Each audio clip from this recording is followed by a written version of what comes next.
Hi, Homeworthy. I'm Tia. Welcome to my home in Pasadena. Come on in.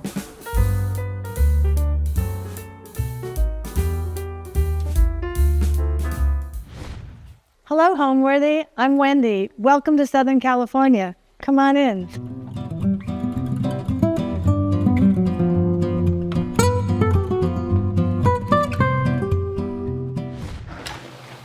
Hi, Homeworthy. Welcome. My name is Sarah, and I would love for you to come in and welcome you to my home.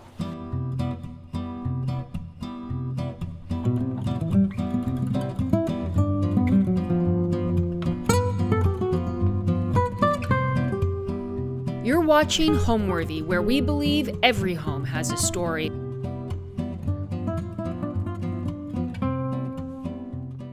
Hi, my name is Tia. I'm a content creator and I live in Pasadena, California. Welcome to my home. Well, I had just recently gotten divorced and I decided that I needed a change.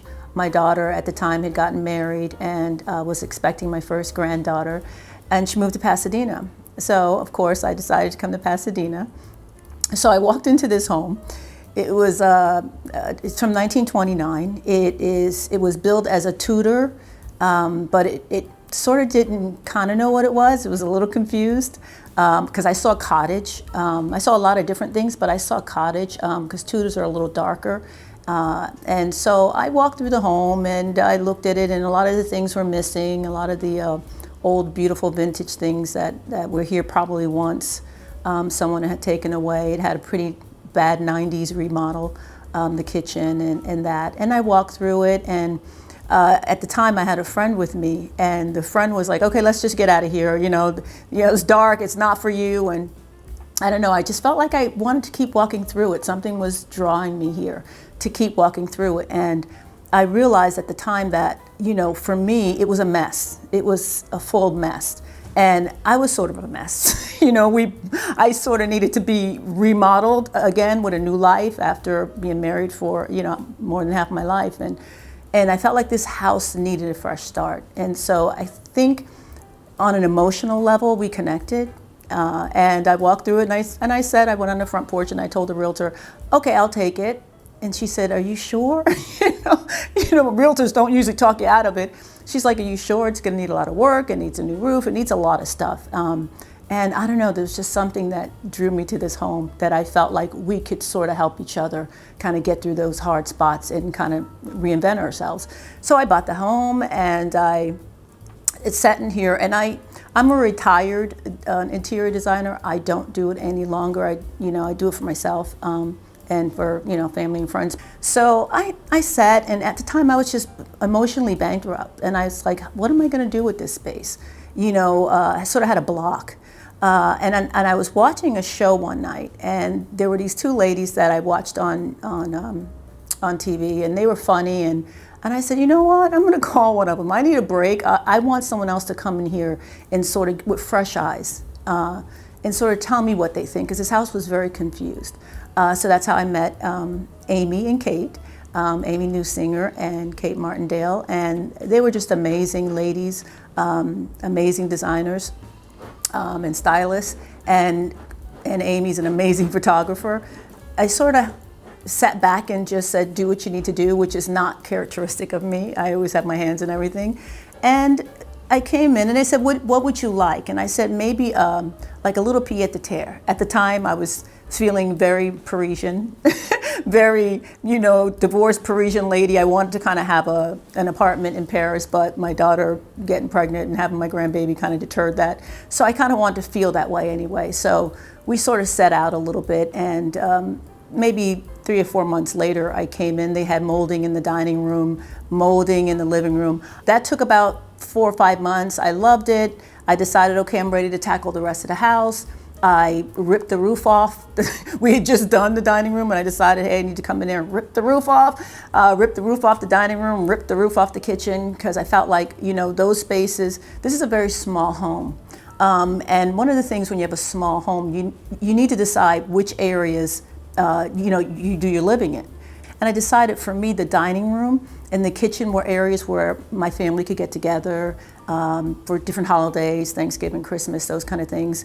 And the smaller interior rooms, like the bedrooms and everything, were okay to be tiny because you don't get much room in these little old 1929 cottages. I mean, this place is almost 100 years old. So I set out. Took me about 2 years to renovate, off and on, and I'm super happy. I mean, I come home and I feel like now I'm probably about 4 years out from my divorce, and she's about 2 years out from her renovation, and I kind of feel like we met in the middle now. And what I suspected when I walked through in the beginning of how we sort of needed each other, and we were going to kind of get through it together, it's happened. And this is my safe space. This is a space where my things live, the things that make me happy. This is a space where my granddaughter comes to play and eat and chase my dogs. This is a place where my dogs are happy and they feel loved. And so I'm really lucky. I'm really lucky to be here. So this is the living room. This is a space that when I purchased the home initially, this is the thing that stood out. I called it my pizza oven. Although I still kept the same shape, it was horrific. And I spent a lot of nights thinking about what was going to happen here. But we sort of just redid it. We put a nice wood mantle on it. I had ordered a mantle from Paris, this beautiful mantle, and it didn't come in. I waited and waited and waited, and it didn't come in. And there was a point in which I needed to just move into my home. And so we decided, okay, well, I'm going to use that mantle when it comes in. I just don't know where. So we just sort of put a wood base on here. We put some fluted columns. We added this. This is the same marble you'll see throughout the kitchen. We had a leatherette finished, which is really nice. These are things that mean something to me. Like this mirror is a vintage mirror that I love. You very much can't see yourself in it. It's more of an art piece, but I just sort of love it, and it's come with me wherever I've been. She is obviously a reproduction, but I love her. I love the vintage way the paint's peeling. And even though she's not originally this dark, I think she's originally in bronze. I just love the paint. I love that someone painted her. And I bought this from a little vintage shop in Pasadena, but I love her. I collect vintage books. I love them. A lot of the times I can't read them. I don't know what they say, but I just look at the patina on that leather. I mean, it's pretty outstanding and amazing. This vase, I have a lot of these around the house as well. This is from Olive Atelier, a wonderful place in LA that a lot of people love to go to. And this area here, my bookshelf area, this was sort of just a big wall, and it had an old firebox because this house is from 1929. So, they had a lot of things like that in it. It was just a big hole, a big wall with a firebox.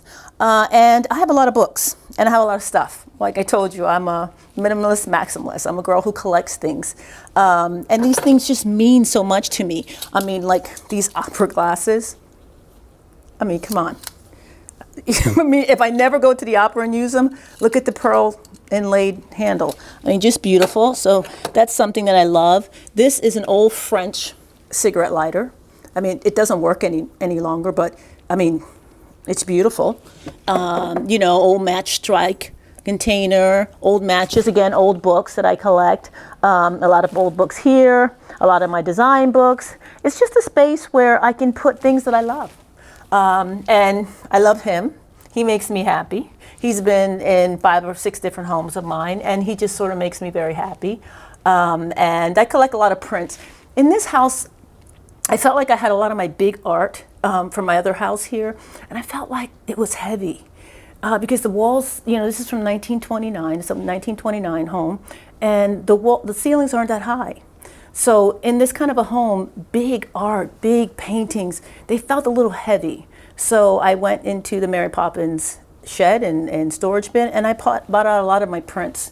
And I feel like, I have a mixture here, but I feel like my prints work better in this house. It keeps it light. It keeps me able to breathe.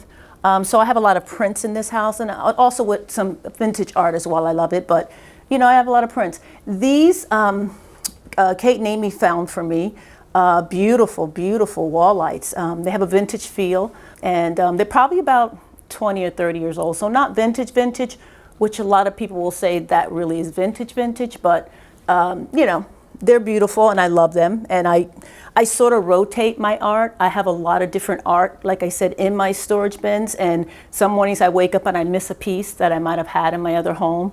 And so I rotate. So he's new. He's only been up here for maybe 2 months. I had something else up here before. But yeah, I love it. Makes me happy. But I bought this beautiful European sofa. It's the beige French. I mean, the boucle. I mean, it's everything that I love.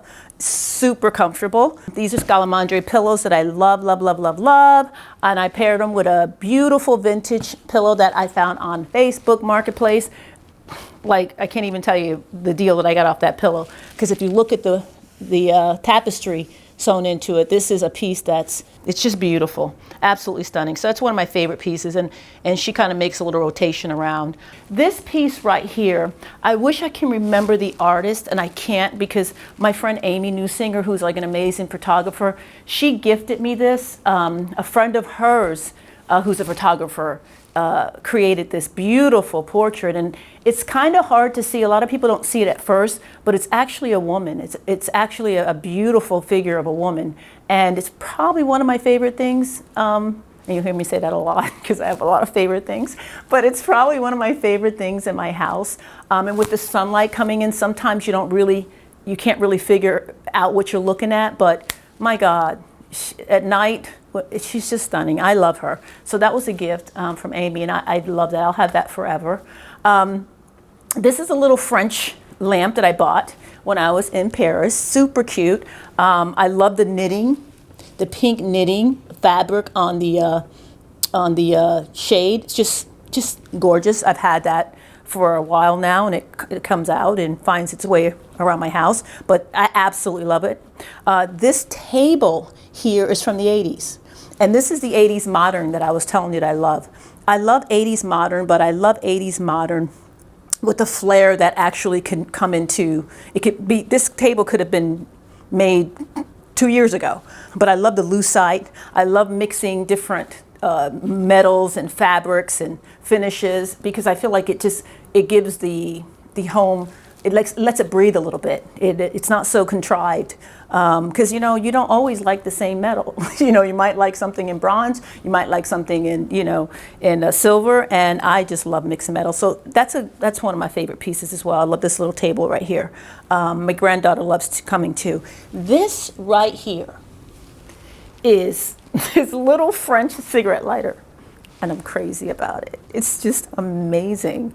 It just makes me happy. I mean, I don't smoke, but if I did, I'd light it every day, and I'd sit and have a cigarette like a French woman and use it. But it's really pretty. It's marble, super pretty. Because it's the little things like that make a house a home to me.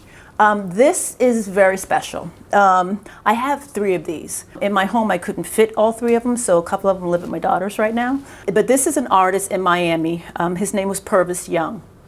And he was a found object artist, and he was a homeless man for a while. And this particular oil, it talks about the Hurricane Katrina back in the day in Miami, where a lot of people died, and he kind of depicts a scene there where you see angels flying, and I mean, it's just stunning. And like I said, I have a couple of his works, and the reason why this is so special is because the story behind it is that Purvis had cataracts for a long time. So he would do a lot of paintings on things like cardboards that he would find on the streets, and anything that he found, he painted. And he has collectors like, major collectors who love that kind of art. Well, this particular one, he did, I think, 10 of these oils. And he did this after they did his cataract surgery. So this is something that he had never worked in oil. He just worked in painting boxes and cardboard things that he found on the ground. So this is one of 10. And the story is that a friend of mine and my ex-husband's called us up and said, listen, I'm going to Purvis's studio. And he was a doctor friend who had worked on Purvis's eyes. He said, I'm going to his studio to pick out some art, if you guys would like to come. So we tagged along, and at the time I was singing. I was a jazz singer at that time. And I was singing in Miami Beach, And so I was sort of kind of humming a little song. They were walking around looking at the art. My ex-husband and our friends were walking around looking at the art. Purvis was sitting in the room. I found my way over to him, and he said, "I heard you humming over there." And I was like, "Yeah." And I explained to him I thought his work was beautiful, and he said, "I want to show you something." And he showed me these. And I thought, like, I lost it. And I was like, oh my God, they're so beautiful. And his manager at the time said those weren't for sale. Like I said, he had just done these because he had his cataract surgery so he could see better. And he had just done, I think, maybe 10 of these. And so he said it wasn't for sale.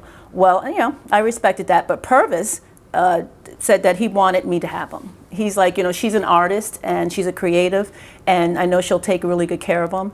And so he gifted them to me, 3 of them. And so they've been with me for maybe 24 years. I've had them. And so, like I said, I have 1 now. My daughter has 2, but that means the world to me. It'll be with me forever. This is a vintage mirror from the 1800s. I love it. It's beautiful. I mean, the patina on it is bar none. I paired it along with a demi table, and this is also a vintage piece. I sort of like mixing vintage with modern. I know a lot of people do that and say that, and for good reason, because if you don't, you'll get, I mean, this could appear to be staunchy. If you just had this and a bunch of other pieces, which are fine, a lot of people like that. But for me, I feel like having this beautiful mirror from the 1800s, I mean, like, who looked in this mirror? You know, I often, when I look in the mirror, I think, who looked in this mirror before they left their home? Or where was this mirror? You know, maybe it was in a castle, maybe it was in a home down one of these old homes in Pasadena. I don't know, but I love it. This right here is a vintage umbrella stand that I absolutely love. Vintage umbrellas made of fabric, not nylon like the new ones. And so it's a piece that I love. I mean, we don't get a lot of rain here in California, but when we do, I'm ready. This is modern. This is a new piece that I bought. And I liked it because it reminds me of my granddaughter's hair. And every time she comes over, she needs a place to put her little shoes on, because we're a no-shoe home. So she always needs a place. So I got her this little thing, and she just thinks it's magical, and it moves a lot, and so I like it a lot. I forgot to tell you, these rugs are vintage. This rug here, love it. A lot of people think that you can't have vintage rugs when you have dogs. Well, you know, these guys, these are my road dogs. I live with them. They're my roommates, and they're allowed to go. I'm not a house where my dogs can't, you know, as you can see, go on my furniture. I do have beds in every room for them, but, you know, some of these little girls, they just like to sort of go. I actually made this little window seat for them because I thought it would be nice, and it's right by the air, and I thought they'd love it. And I put a vintage Suzanne on it, and I just love it, and they never go on it. She goes here. She goes here. And also, you see right here, in this little nook, like I said, this was going to be for my dogs and my granddaughter, but neither one of them. My granddaughter sits on it sometimes. But this little painting here is a vintage painting, and I literally started the colors of this room based on this painting. And I think I might have bought this painting for $10 somewhere, but I loved it. I thought it's everything that I am. I love the music. I love the musicality. I love the colors. I love the books in it. I love the, you know, they did do a little bit of limes, and I just love it. So this here is a beautiful little portrait that I found, I don't know, maybe on Etsy, I'm not sure. But the reason why it means so much to me in the realm of things is because she reminds me of, like, me, like as a little girl, like me, my sister. I have 5 sisters, and she just reminds me of me, my sisters, all the little black and brown girls that I knew growing up. You know, we had our little hair like that, and we had our little church dresses, and I don't know, she makes me happy, so I have her. I don't really have one design style. I feel like, just like, you know, when you dress, you know, some days you want to wear jeans, some days you want to wear, you know, boho, some days you want to be tailored and classic. And I feel like for me, I've gone through like 5 or 10 different incarnations of what I like. And I have sort of kind of a Mary Poppins storage bin, sheds, and I have a lot of stuff. because I came from a very big home at one point. So, and obviously this is a small home. So my style has evolved, and my style is sort of wherever I am and whatever I'm feeling emotionally attached to, that's my style. I mean, I love traditional. I'm a vintage girl, so you'll see a lot of vintage items in my home. I love the history of vintage pieces and the sustainability of them. I love a little edge of modern, but I like more of a 70s, 80s modern, not the black leather 80s modern, but sort of I like fine lines. I am a minimalist, maximalist at heart. I know it's kind of a contradiction, but for me, I go through moments where I need all my stuff. I need all of my stuff around me, and I'll go to my storage bin and I'll bring all my little knickknacks and things I might have found when I was on vacation and things that my mom might have given me, and I put all my stuff around me. And then I might live that way for a while, and then I wake up one day and all of a sudden I'm a minimalist, and I just can't take the clutter, and it becomes clutter for me. So at any given moment, any given time of year, any day, I can change. So my style really depends on where I am. And you'll see that displayed in my home. I sort of have a little bit, I'm an eclectic girl at heart, so. And so now we're in the dining room.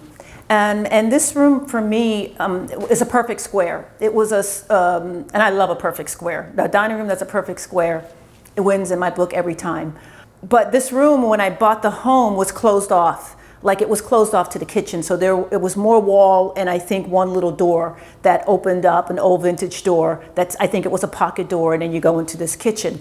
So I started with this square. And like I said, when I came in and Amy and Kate had already put the moldings up, like they asked me if I like moldings. I said, yeah. And they put moldings up for me, and I literally went in my head. I knew exactly where this house needed to be and needed to go after that. So we put moldings up. There were no moldings here. There was a built-in here, an old built-in, corner built-in that was really in bad shape, so I got rid of it. This piece right here, I bought off Facebook Marketplace. It's an old Baker cabinet, but it was reimagined, and I think that she did an amazing job, so I sort of love it. It keeps all my little treasures, all my favorite dishes. These dishes are amazing, and I love them so much, and they're from Sheila Bridges, and it's their Harlem Toile design, and again, it reminds me of my mom, me, growing up, and I have her whole collection, and I love, love, love, love, love it. These make me swoon. I'm not a big drinker, but when I do drink my champs, I do drink them in these because they make me swoon.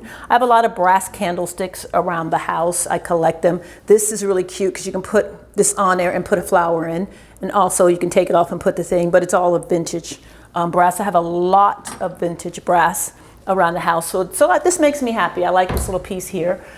This table, vintage, old, from the 1800s, love it.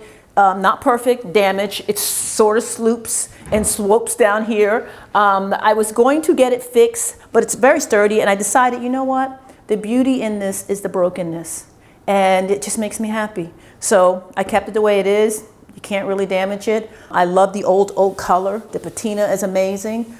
I paired it with these modern, well, not real modern, but because they're probably from the 80s, 70s, 80s. These are Eames chairs, dining chairs. And I love the difference between the old and the new, per se. I love, love, love this piece here. This is a photograph that Amy gifted me, and she took it when she was in Paris. And again, Paris is my favorite city, so this means a lot to me. And I love the frame, and it takes me there. So I love it. This here is my makeshift bar, and a lot of my friends and family, they come over and they drink and they love it. And again, this is a beautiful, beautiful design by Sheila Bridges. Love it, love it, love it, love it, love it, love it. I also like to pair that with a lot of vintage. I have some vintage shakers. I actually have a whole collection of them, and they didn't make the cut because it's a small house, but I have a lot of vintage shakers that I love. Can't beat this. But yeah, so this is my makeshift bar. These are probably the most, I want to say expensive things in my home. There are these old chairs from the 1800s. Of course, they're recovered in this beautiful, beautiful velvet. Look at that. Look at the detail of that. In love. But I love these. And of course, there's only two. But I love them. And guess what? My dogs come and lay on them sometimes, and I can't really get mad at them. They just know quality. This mirror I got off Facebook Marketplace. The lady was moving back to Europe, and I mean, look at the pearl inlay. Like, really? I love it. It's one of my new favorite pieces. I absolutely love it. Those are vintage art lights that I love so much.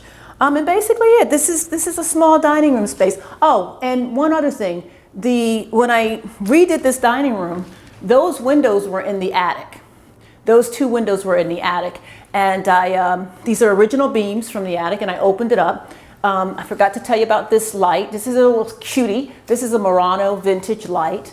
And I put a little lace dolly around the top because I thought it was great. And I added one of those little pretty bulbs. But this is a Murano vintage glass light. I love it. But that wallpaper is also from 1925. I found like 3 rolls of it. And if you look closely, it has like dogs running around, which again, I love dogs, cherubs, and I just find it fascinating. And it definitely is a wallpaper that no one else will have. I think I have maybe 1 roll left, but it's stunning, and I love it. And it's what makes my dining room happy.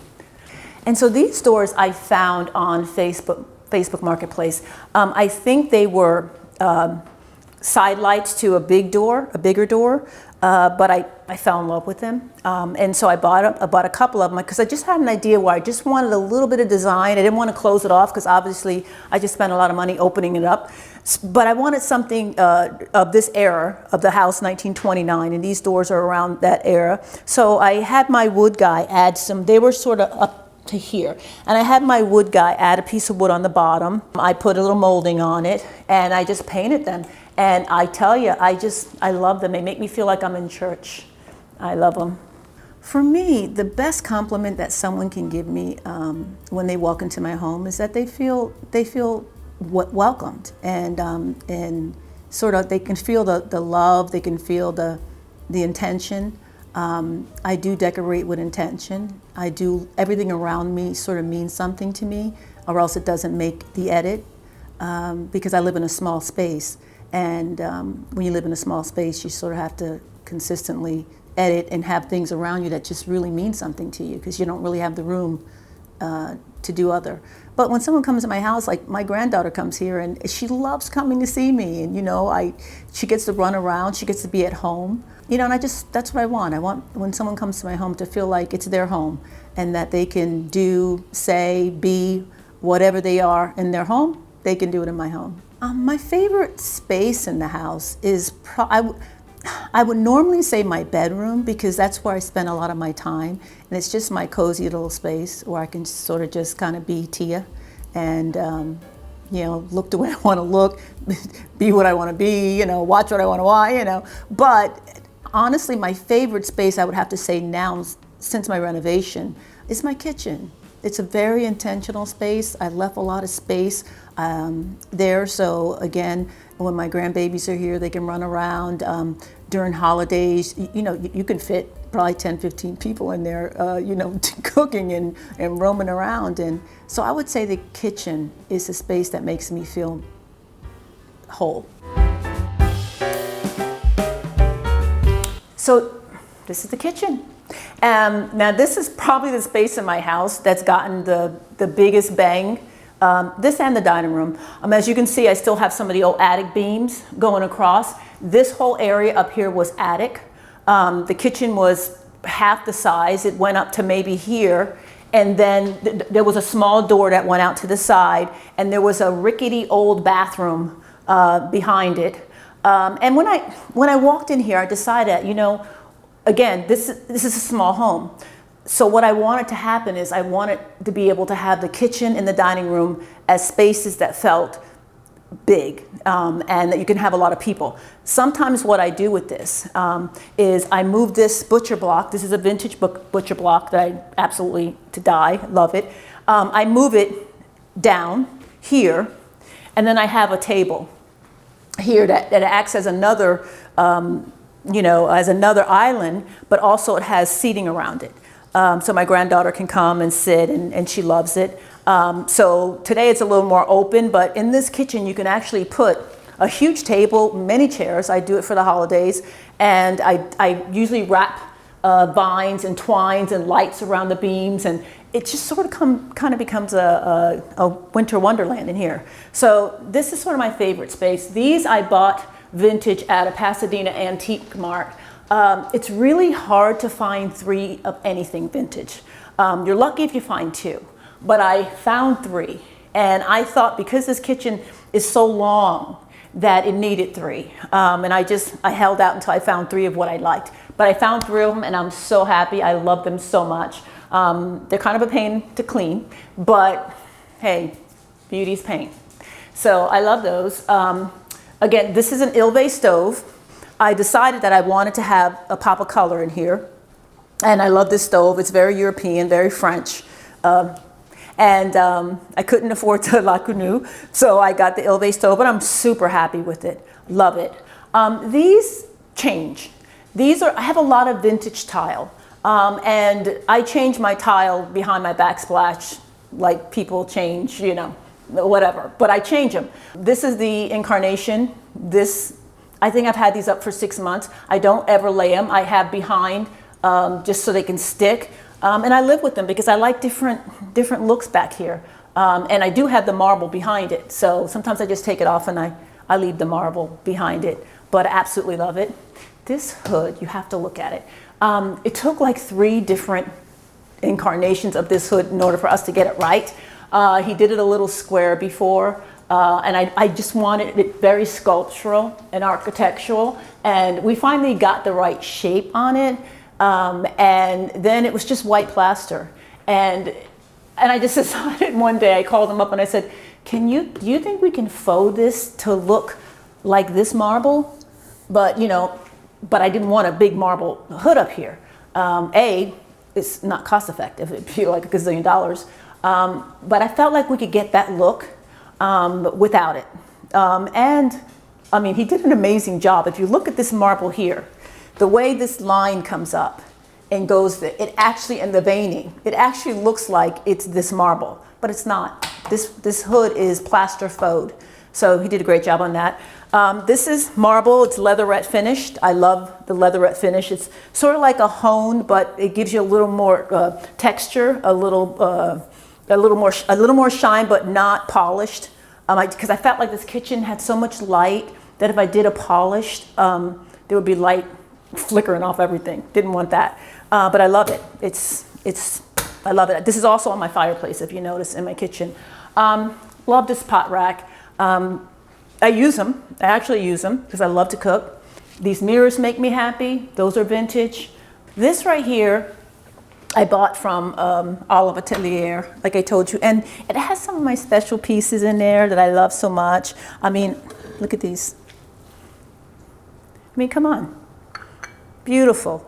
These are the beautiful things I'm telling you about that sort of make a house a home. I love those. They make me happy. And little coupes. I mean, champagne coupes. Cute. Don't do that anymore. But yeah, and these dishes I love too. These are some of my favorite everyday dishes. I love them. Just simple. But yeah, this little cabinet helps me out a lot because I sort of put a lot of my things in there. These are vintage cutting boards that I collect. Now, I probably have about 20 of them, but obviously I can't fit 20 here. And I use them a lot, especially when I lay my big table out and we dice up everything and put it on. I use them a lot. And they're great for when you want to cut things when you don't want to cut things on your marble. A lot of people are kind of afraid of marble. But for me, if you go to Italy, people walk on marble. I mean, it's like hundreds and hundreds of years old. So, I mean, I'm not afraid. This here is soapstone. Love it. It's going to age beautifully. It takes on a patina that's bar none. And I didn't want to do the whole kitchen in soapstone, so I sort of added the white Carrara, but love it. This is unlacquered brass set from Duval Kitchens in London. I couldn't have that stove that I wanted, so I just got this. And look at the patina. I mean, it's gonna patina. All of these are unlacquered brass. And a lot of people ask me, where's your refrigerator in this kitchen, Tia? Your refrigerator's not here, Tia. Well, I decided that I'm not a conventional girl. I'm a very unconventional girl. And what I decided was that I love refrigerator drawers. So I have 4 Sub-Zero freezer refrigerator doors, and per cubic feet, we did the math, you get more room in these drawers than you do in an upright refrigerator, or depending on the size, obviously. But I love them. I mean, they're just great. Pull them out, get what I need.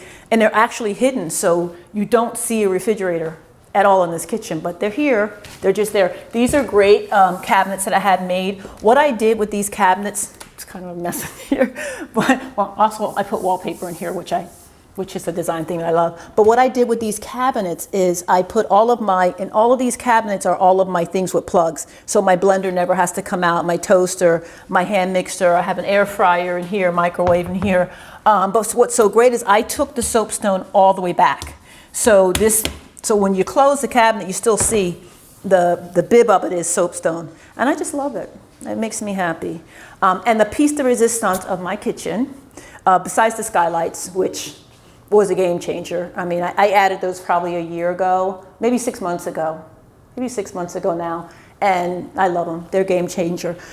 This floor, I had to do a lot of sleepless nights on. I just wanted vintage marble. There's a lot of marble out there. There's a lot of people that use like sticky things. There's a lot of people who paint this thing, and all of those are great, and they look great. And I've done some iterations of those over the years, but I really just wanted old vintage marble.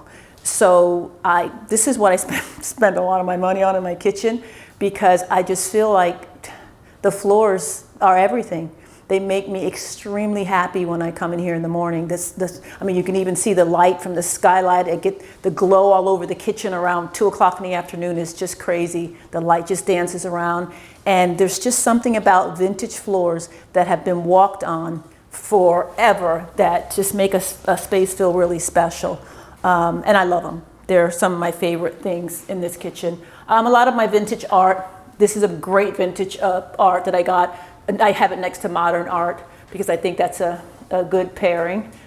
These are from 1920s, and I love them with the crystal glass in here. Love them, love them, love them. These are steel doors that I had made. And it was a cost that I didn't think I needed to incur, but once I did it, I realized, I mean, they're gorgeous. They're heavy. They give prominence to a space and providence to a space, and I just love them, and I wouldn't trade that for the world.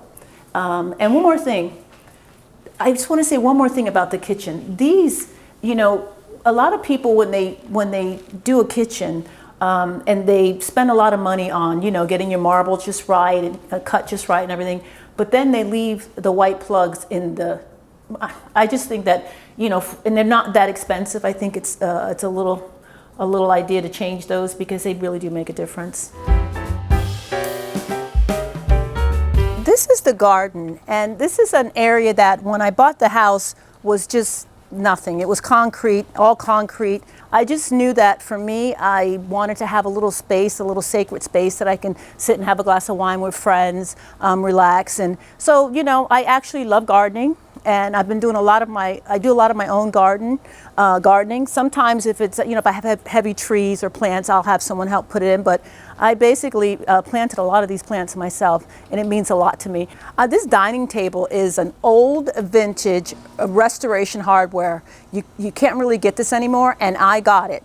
And I got it off, wait a minute, Facebook Marketplace, and it's just amazing. I mean, every summer all you have to do is refinish it and put a seal on it, and it seats everybody. And it's just a beautiful, beautiful garden set. Yeah, it's fantastic. This little area I sort of kind of made into a wonderful little seating area with a fire pit, the fountain, and I sort of just put some fun things up, some little old vintagey things. This here is really special. It's a little swing for my granddaughter that I keep, and she gets to swing on it when she's here, and she absolutely loves it. We sit and have cocktails and she swings, and it's fantastic. This was the garage. of this house, and in these old houses, they tend to have the garage in the back of the house all the way up a long drive. And you're not going to drive up a long drive to go home anymore because, you know, you drive in the front. So I sort of made this into a gym, and I love it. It's a great space for me to work out. I like to work out and unwind, and it's a great space. This right here is my granddaughter's playhouse / my garden shed because she kind of outgrew it a little bit. So I kind of use it for a garden shed here now. This wall is usually around a month ago was filled with roses. It's just a whole wall of roses. Now we're at a time where we got a lot of green garden, which I still think is beautiful. A lot of people think that you need flowers to have a beautiful garden, but a lot of green garden is beautiful. It's just a different time of year. So I planted a lot of this garden just to sort of be able to look at it when I'm working out in the gym, when we're in the garden room. A lot of wildflowers. I have all kinds of fruit trees in this yard. I have an orange tree, which the oranges are amazing. I have a lemon tree. I have a peach tree there. Another place where we just sit and enjoy ourselves. And this little guy, he's usually my Christmas deer. But I just love him so much that I can't ever bring him inside. Christmas happens and he stays out there until next Christmas. My dogs like to bark at him, and you know, it's just sort of fun. So yeah, so this is a really special place. This is a little sacred garden in the middle of Pasadena. So this is the hall. I mean, it's probably the darkest space in the house, and it's a space that I almost didn't buy the house because for me, I'm used to a sight line. I like to walk into my home and I like to be able to see the garden. I like to be able to see my way out the other way. I think that's really important. So this is probably the first house I've ever had that I've had to create sight lines. I created the ones in the kitchen, which enabled me to be okay with this little hall, this little cozy hall. I put some Florence and the Machine prints up, love them. I kept it very simple here. This is a vintage runner that I'm crazy about. Imperfect as it is, it's beautiful and I love it. We put a lot of molding in this hall to give it character. I added a beautiful faceplate for the HVAC. I think that's important. This little lady right here, I had her in another home of mine, and you hardly really noticed her because the ceilings were so high and da-da-da. But here I felt like this hall needed one little special hello. And I feel like she's it. You know, she welcomes you to the hall and it guides you down this little dark path, and I think it's great. Makes me happy. I've always been creative. I've always had some sort of creative outlet, be it, I used to be a jazz singer, and I call it my other life. I have like 4 or 5 different lives that I've lived creatively, but I used to be a jazz singer back in the day, and I loved that. Songwriter, loved that. And I started in interior design, my own little interior design company, and you know, it never got big, and I never did any major things. It was just more small and intimate, and friends and family and clients who were amazing. But yeah, I've always erred on the side of creativity. I just love beauty, and beauty for me comes in a lot of different forms, a lot of different creative outlets. There's, you know, painting and music and dance and all those things, and it's just the world I feel comfortable in. It's my world. For me, a home comes alive when there's intention, when there's purpose, when there's objects in the home that mean something to you, where you can sort of just look across and see, oh, I picked that shell up on the beach when we were in Hawaii, and you know, we had the kids had the flu, and you know, for me, a home is about just a presence to keep a safety net, sort of, where you can come into your home, and it's the one place where you feel safe and you feel protected. And you feel loved, and you know, the world is a little crazy, so to be able to come into your doors and know that this is a place that you feel safe, and that all your beautiful things are around you, and that your family lives here, and for me, wherever my dogs are, that's where my heart is, because they're my babies. So that's what home means to me. This is just a guest bath, and in a guest bath you can go a little crazy. These are vintage lights that I thought were really stunning. But this wallpaper here is what I want to point out. It's a French brand. The reason why it meant so much to me is because I have a little brown granddaughter now, and I wanted her to be able to see herself in all the times in the country, to be able to see herself. I mean, you know, we have we have the Pam Grier, we have the the Wild Wild West, and I just thought it was a really beautiful wallpaper to be able to show my little brown granddaughter that she is part of the American fabric and the American history. So that wallpaper means a lot to me. It's real special. So this room here is the bedroom. This is a master bedroom. It was very small, and it's on the darker side of the house, so it doesn't get a lot of sunlight. Maybe at 3 o'clock in the afternoon, it'll get some, but it doesn't get a lot of sunlight. But for me, having a small little cocoon of a bedroom, I think it's wonderful. The ceilings are low. I love a canopy bed. I didn't care. So I got this canopy bed, and I thought, it makes me happy. I feel kind of like a princess, like a queen in it. This is a vintage light, love, crystals galore, finials on the top, just beautiful. I mean, you just can't buy those kind of things anymore. So she's beautiful. She's vintage, probably about 60 years old, and I love her. She makes me happy. This fireplace is the fireplace that I told you about in the living room that I had ordered from an antique shop in Paris. It didn't come in time to make it in the living room, but I was going to have it and I was going to look at it. So what I did was I put it in my bedroom, and it's not a real working fireplace. Obviously, it would have been on the real working fireplace. It's just the mantle, but I put a bunch of super beautiful candles in it with a little vintage fire screen. But if you look at the details of this old 200, I think it's 210 years old, to be honest with you, if I can remember from the shipping detail. But I mean, come on, it's beautiful. So I love it, and I get to look at it every night. I put a lot of my beautiful treasures, my grandbabies. I love the vintage art that I find. She just reminds me of a family member, so she made the wall. Another beautiful little vintage painting made the wall. I have books like you wouldn't believe, so they're in every room, everywhere. This is my Josephine Baker. Hello.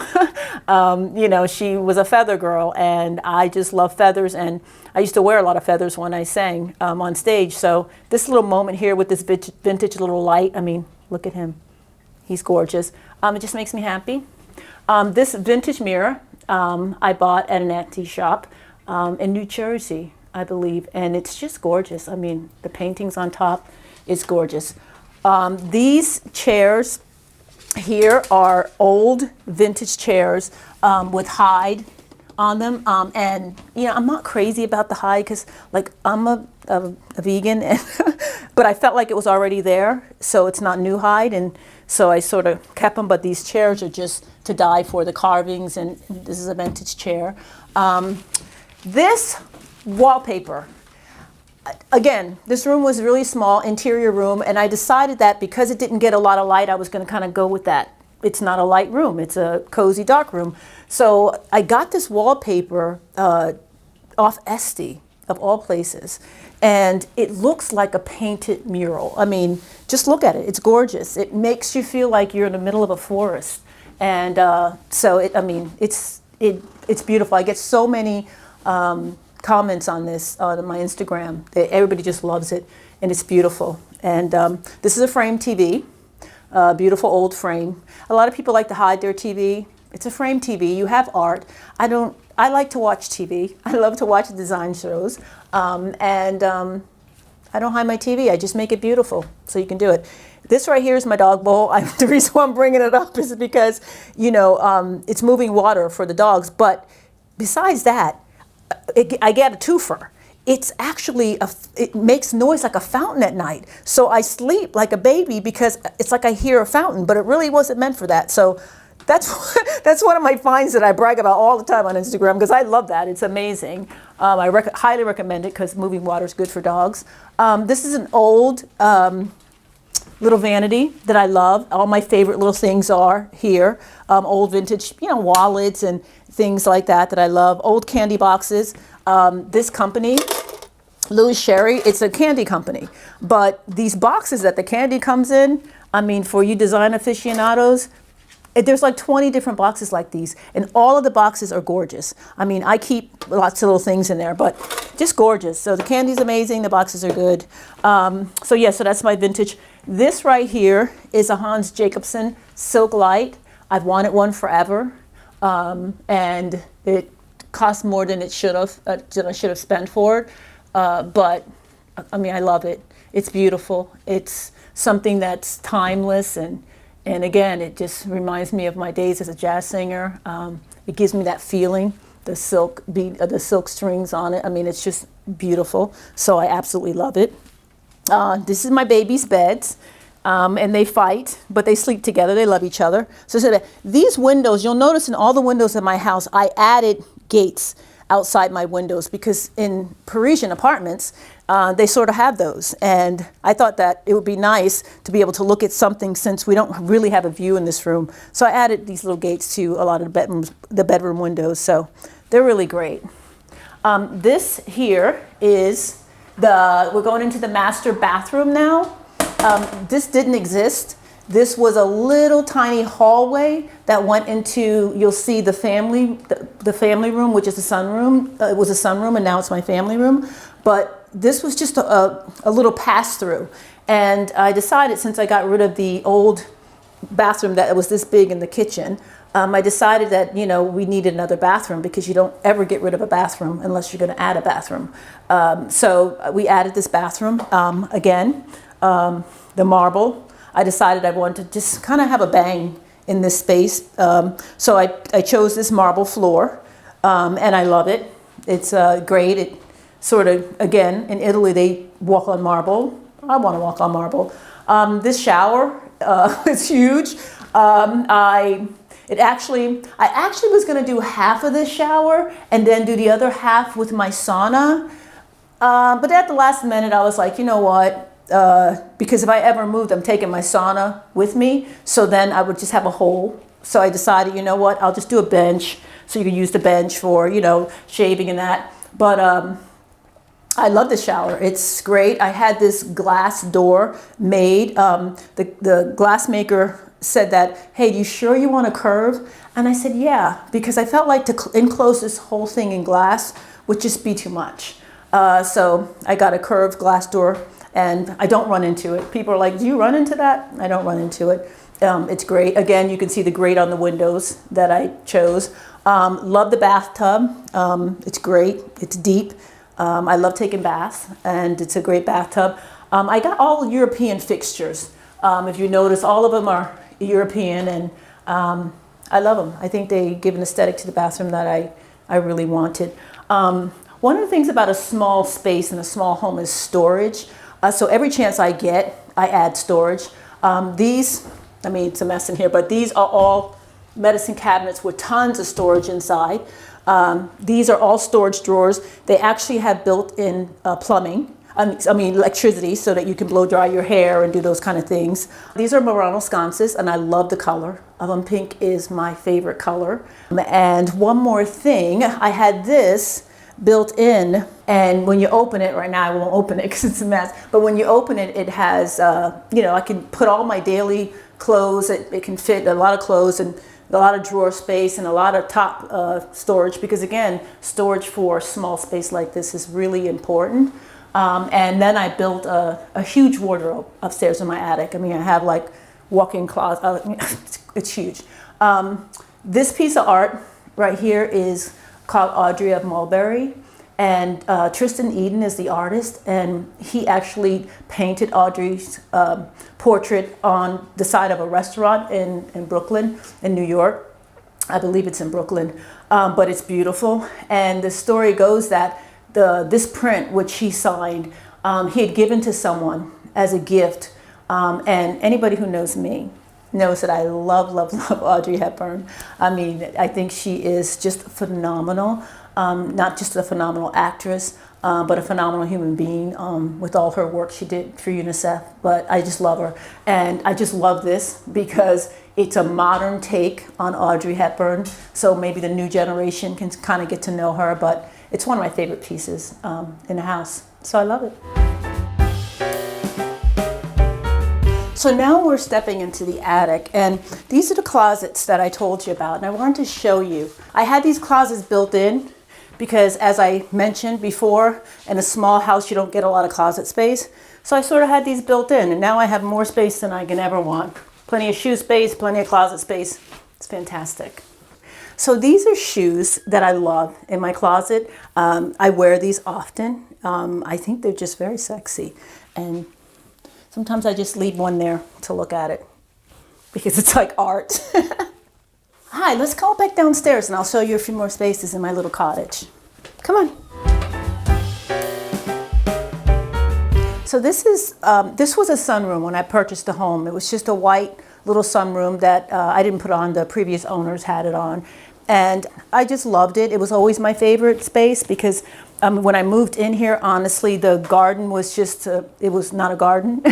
It was just concrete and little pebbles. And I knew that I love gardening, I love flowers. I knew that I could do something with the garden. So that's why I consider this room my garden room. It's where I come, where my granddaughter and I come, we watch TV, we play games. It's a really, really beautiful space. My dogs love it in here. They're super calm in here. They'll lay in here all day long and look at the butterflies outside. It's a very spiritual place for me in my home. And what I did was, when I came in here, it was just wall. Again, behind that is my master bath. And I decided that I needed more storage because, again, you always need storage in a home. So I sort of added storage all throughout here. My dog bed's not usually here, but I have it here now. They have a bed in every room. But this is a washer and dryer. This is full storage. This is another freezer, refrigerator. Great space.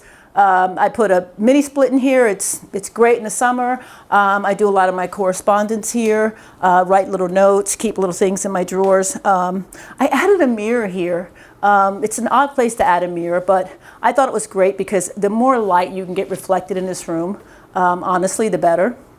So I love this little mirror here, a little chimoisie mirror, great. I also, over here, I have tons of books again, so I added some book shelving here so I can put some like little special pieces here, pictures and that, and fun things. I thought that was great. These I got off Amazon, the little wicker shades. I made these little tiny little holders. I thought they were super cute. I never put them down, to be honest, because this room is not meant to be a room that's private. It's just meant to be a garden room. So I have that. This is a vintage French leather chair. I love the little nail heads all over the design. I mean, it's just classic, beautiful. This piece here on the floor is a reeded leather and reed mat from the Sahara Desert. I mean, the artisans make these mats, and it's one of my prized possessions that I love so much. They usually don't come this big, so to have one this big is just amazing, and it's just beautiful. It lightens up the space. I sort of made those. They were chandeliers that I had from my other home, and they had a lot of, like diamonds and, not diamonds, crystals hanging from them. And I needed some chandelier, some lighting in here, so I just sort of put some, this is sort of the only fake greenery I have in my house, because obviously you can't put greenery up that high. Who's going to take care of it? But I sort of wrapped those around there, and I ordered some wicker shades, and I put it on there. And I think they're great. They make me happy when I'm in here, and they kind of follow suit. This piece right here, I bought from an antique shop. It's an old mantle, fireplace mantle. And what I was going to do was I was going to literally put a gas fireplace in this room. And after sort of talking to the contractor, and we decided that, you know what, it's probably not really worth it. They have inserts now that give you just as much heat and everything. It's great. So what I did was I just sort of put one of those inserts in there. And what's great about it is that it gets really hot in here in the winter if you want. I have it turned off now for my granddaughter, and also it's summer, but it gets very hot in here, and it just gives the aesthetic. It's really, this is where my Christmas tree goes in the thing, and I draped this with the Christmas decorations, and it's a beautiful, beautiful scene. Again, frame TV, and keep your art on it. Makes me happy. These little leather chairs are things I've had for years. I have a couple of them. and they just make me happy. The ceiling is really special because it was just a white ceiling. The whole room was white. And what I decided was that I kind of wanted to envelop the whole room because I had all these plantings planted. And I felt like the whole room needed to give you a hug and made you feel like you were in the garden as a true garden room. So I had wallpaper. This is one of my favorite patterns. It comes in a lot of different, I believe it's Scalamandre, I'm not sure. I'll link it if you guys want, but it's a beautiful pattern and it makes me feel like I'm in the trees. I mean, when you sit down and you're looking up, it's between the color on the walls, and which is a beautiful Farrow and Ball color, and the wallpaper, it's just stunning. So yeah, and I tell people all the time, don't sleep on wallpaper in your ceiling. It really is another space in your home that you can actually wallpaper, paint. I mean, you don't have to have a white ceiling. Sometimes a white ceiling is what's called for, but more times than not, don't sleep on the ceiling because that's like your fifth wall, and it's a great space to make things happen on. So, home means to me safety, a place where I can come in and I can feel safe. It's my safe haven. I can be myself. I can enjoy my cherished memories with my loved ones. I can play my music really loud. I can dance in my bathrobe. It's just a place where my comfort, where comfort for me lives. It's also a place where my dogs are. And I'm a huge dog lover, and wherever my dogs are, that's home to me. So that's what home means to me. Thanks for watching. Be sure to go to homeworthy.com for exclusive content, shopping guides, and so much more. Today we're visiting legendary television producer Wendy Walker at her home in Southern California. Wendy was an original producer at CNN, where she covered the Reagan, Bush, and Clinton administrations during pivotal moments in American history. She later spent more than 3 decades producing Larry King Live, helping shape one of television's most recognizable platforms for conversation. Wendy's passion for antiquing grew during her years traveling with the press corps, often returning home with unexpected treasures. I was always known for taking some crazy thing on the press plane, chairs, pots, but this is one of my favorite pieces that I got as a souvenir. Her design philosophy blends elegance with comfort. The rooms feel curated but never precious, inviting guests to relax and stay a while. Anytime I have a girls' night, we start in the bathroom. We have drinks and hors d'oeuvres here, and then we go to dinner. Personal history is woven into every room of this home. Correspondence with world leaders, a collage of press passes that trace the arc of her extraordinary career, and photographs from history-defining moments. Unfortunately, my 50th birthday made international news, so I can never lie about my age because Paul McCartney played at my 50th birthday. Hello, Homeworthy. I'm Wendy. Welcome to Southern California. Come on in.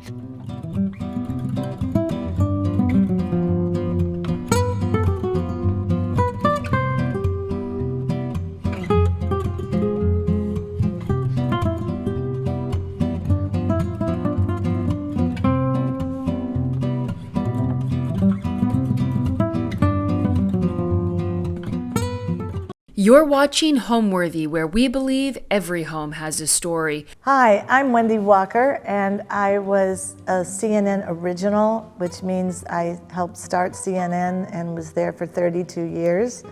And welcome to my home in Southern California.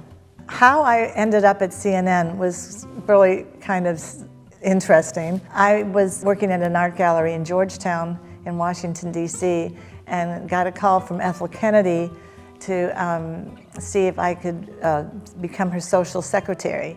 So I became Ethel's secretary, and I started working with ABC because she was doing a pro celebrity tennis tournament for her fundraiser for the Robert F. Kennedy Memorial. And I was the liaison between her and ABC, and I thought, you know, this is really cool. It's organization, it's creativity, it's fun, it's exciting. I think I want to be a producer. So I went to ABC News and walked in and said I wanted to be a producer, and they asked if I had any experience, and I said no. And somebody felt sorry for me and asked if I could type, and I said yes, I can type. And they said, well, you can start as a secretary. So I started as a secretary at ABC News in 1979, and I was filling out my application on the first day, and I was sitting next to this young girl, and I said, hi, I'm Wendy Walker, and I want to be a producer. And she said, hi, I'm Katie Couric, and I want to be a writer. So we started on the same day at ABC in 1979, and then our boss ended up bringing me into his office about a year later, and he said, I'm going to leave ABC and I'm going to start this new company called Cable News Network with this crazy sailor in Atlanta, and I'd like you to come with me, and I'd like you to tell me some of the younger people. I need some younger people, so I'd like you to tell me who else I should bring. And I said, well, my roommate Katie wants to be a writer, so we'll go together. So we ended up leaving ABC and starting CNN in 1980, and then Katie went off to become Katie Couric, and I stayed at CNN for 32 years. I produced the White House for 10 years, George Bush, Ronald Reagan, and 6 months of Clinton.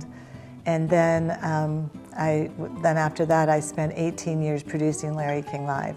So altogether, I was there for 32 years and absolutely loved it. Had the two best jobs at CNN.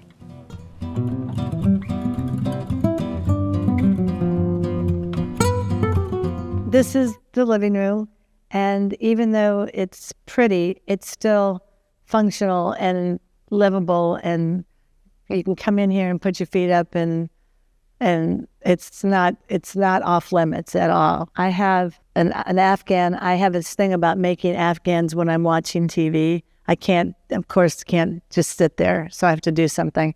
And I usually do it when I'm watching something scary. I think I did this one when I was watching Blacklist, which is a very long series, or it could have been 24. I don't know, but that I do a lot of Afghans. This is very funny. Terry Brown, who's my sister and decorator, she ordered this for me for this spot.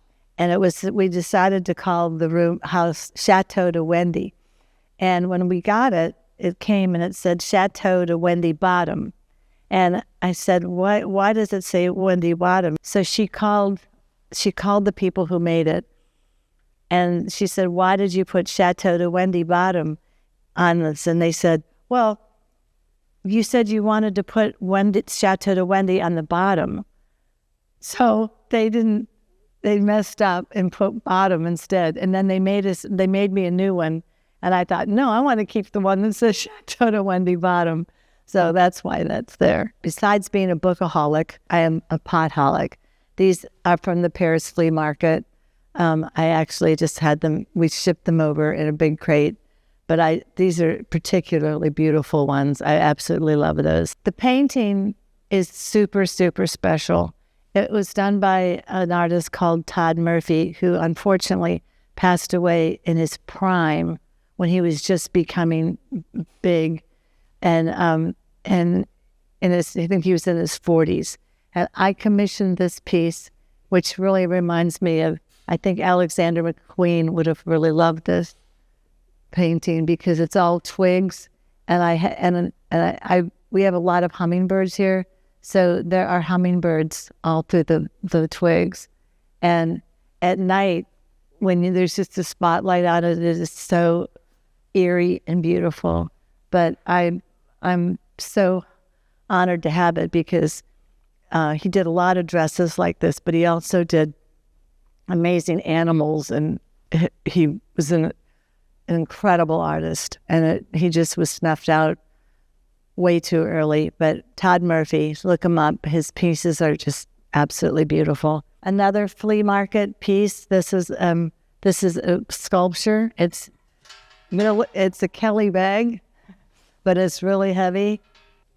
I got that in Paris. It's interesting because we've got a new piece and this old piece, which I absolutely love. And my dear friend Nathan Turner, he found this piece, and it it landed in LA on a truck, and he saw it coming off the truck into an antique shop, and he said, I want it.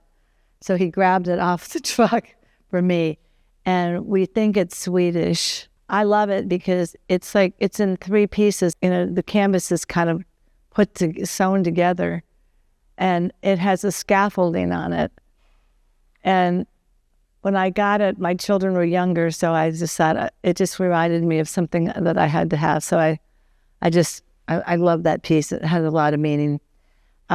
Once again, my absolute love for hand-painted furniture. This one is really special because it's kind of got a faux marble top. I love this piece. This is an amazing feat that I did.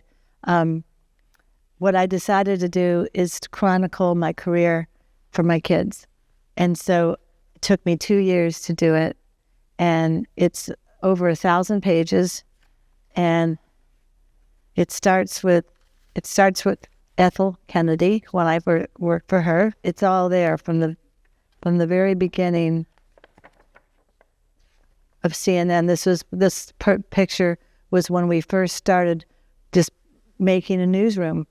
We're getting, these chairs were sent up from Ted Turner's office, and we were putting it together. And Bernie Shaw, I'm sure you remember him, but this was all very early.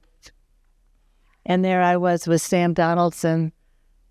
When I was very young, I dated Sam Donaldson, my parents were very upset because he was a lot older than me.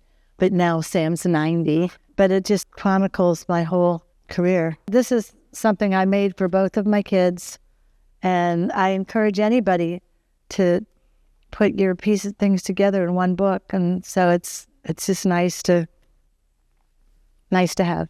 This house to me looks like a little villa. It's really very European looking, and I love it. It's kind of, I would consider it maybe casual elegance. I like cozy, I like pretty, so it's kind of a combination of the two.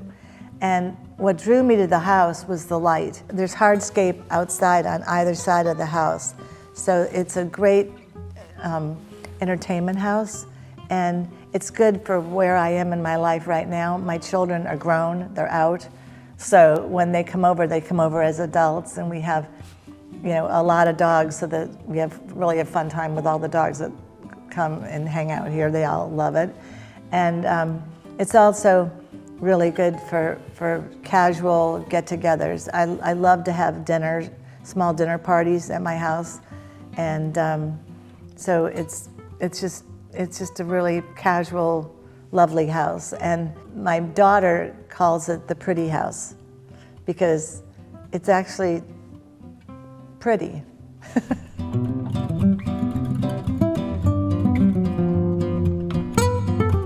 One of my favorite rooms is a room that I created. It wasn't here when I bought the house. This is all new, is my dining room. And I fell in love with it because we can open all these windows open. So in the summertime, and actually most year around, it's almost like it's outside. So you can open it up or close it up. Beautiful ceiling that were all old French bricks that we did that was so beautiful. And I really wanted a place to put my glasses, because lots of times when you don't use them, if you don't see them. So I love having all my glasses here. And I also decided that I wanted to make sure that I had room to organize my napkins, because I'm anally organized. And I think I have this theory is if your mother wasn't organized, you're organized. And my mother was not organized. But every time she did something, it was beautiful, but I don't know how it ever got made. But anyway, I am very organized. So I have all my napkins in here. What I think about a dining room is that usually it's kind of a wasted room, and you don't really use it unless you have people over. So what I wanted to do is make this more like a reading room, so that you could come in, and I have even put a little bar there, so you could come in and have a glass of wine and sit, read some books. So this is my kind of library book room. And also I have a confession, which is I'm kind of a bookaholic. I have a problem, and the problem is I can't get enough of coffee table books. I do have a serious problem. I can't not get books. And I went crazy this year at Home Goods, because at Home Goods, little secret, around Christmas time, I don't know where they get them, but they get a stash of great books. So I got this amazing, wonderful books at Home Goods. So go Home Goods. They know me there. I might apply for a job. This is Italian. It's an Italian piece. When I saw it, and I knew what we were doing on the roof, on the ceiling, it was just, oh my God, it's perfect. And at night, it's beautiful. And I hope you can see the patina inside. It's pale blue, and it's just gorgeous at night when you've got candles on the table, and you can look up and see the blue in the chandelier.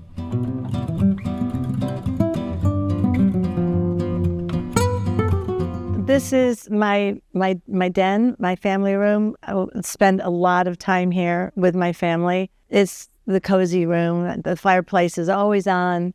And some of the interesting pieces are, these are old Italian play screens, the theater backdrops that I just fell in love with when I found them. The ceiling was here when I got the house. It was one of the vibes that I actually liked, because it kind of reminded me of a French cafe. The other thing that I love about this room is the bookshelf.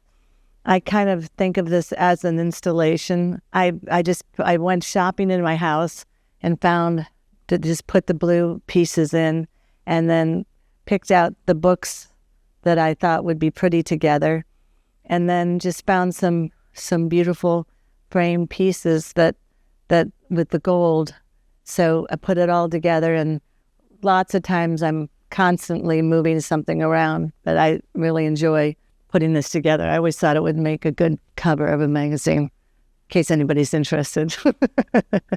I started collecting the Chinese pottery probably about 10 years ago, and I have more in the kitchen, and I just love it. And lots of times, if I'm doing once in a while, when I'm doing a beautiful luncheon, I will take all the pieces and put them all the way down a dining room table and put flowers in them, because I think they're so pretty. And then I'll bring the picture out. So I actually use the pieces for flowers and for plates and when I'm entertaining.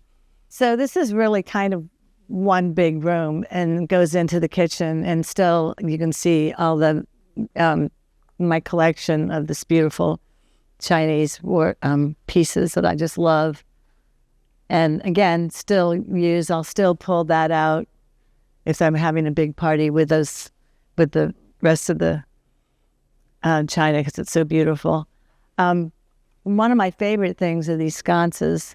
They're old, but I actually think they make this room. I just love them. And I have a big shout out to Ruggables. I love Ruggables in the kitchen. What a great invention. It's like inventing Spanx. Whoever invented Ruggables it's so great to have pretty rugs that you can throw in the washing machine. So yay, Ruggables. This is one of the reasons that I kind of thought this would be my next home, because I loved the tin ceilings, and I loved the coziness of this whole area. The first painting I ever bought is right here, and I got it in Sun Valley, Idaho, for some reason, at an antique shop, and I had to put it on my credit card and pay every month for it until I bought it. But I fell in love with it, and it's just this painting of these acrobats in Paris, and I absolutely love this, and it's kind of meaningful to me right now, because when I was in Paris covering the White House, I used to have to scout out where we were going to do, stand-ups and shoot everything. And I used to have to climb. I remember climbing on a roof like this to get a good shot of the Eiffel Tower. And I thought, oh my God, I've already done this in my painting. I have a painting that has that. So that's kind of special to me. I love that painting. I don't know where my love of antiquing comes from, but I've always had it.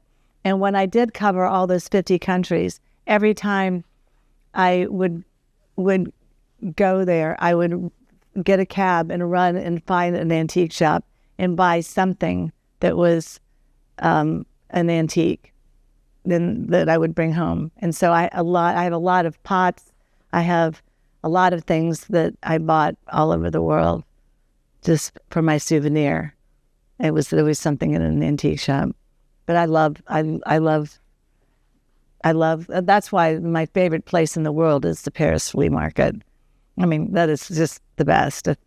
Whoever hasn't gone, you have to go. It's the best. Probably the most profound memory I have is I was in Berlin with Ronald Reagan when he told Gorbachev to tear down the wall.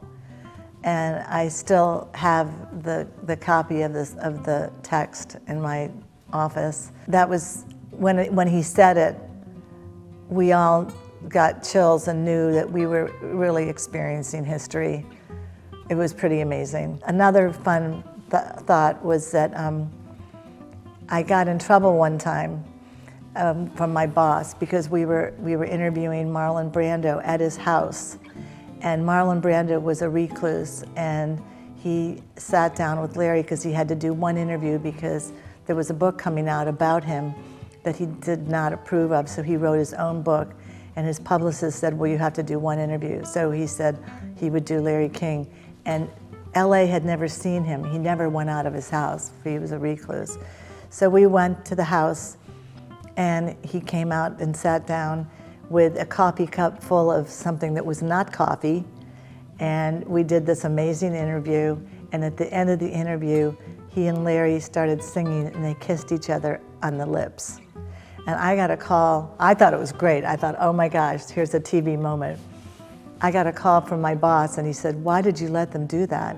And I said, what? And he said, well, why did you let them kiss on the lips? And I said, well, I guess when I was telling Larry that he had to, to do a good job, I forgot to tell him, and by the way, if you get into this guy, don't kiss him on the lips. I don't know. But anyway, after the interview was over, Larry looked at Marlon Brando and he said, kiss my producer like you kissed me. So Marlon Brando kissed me on the lips. So those are kind of the two sides of, I had a lot of historical moments, and then I had a lot of moments like that as well. So it was a pretty interesting time.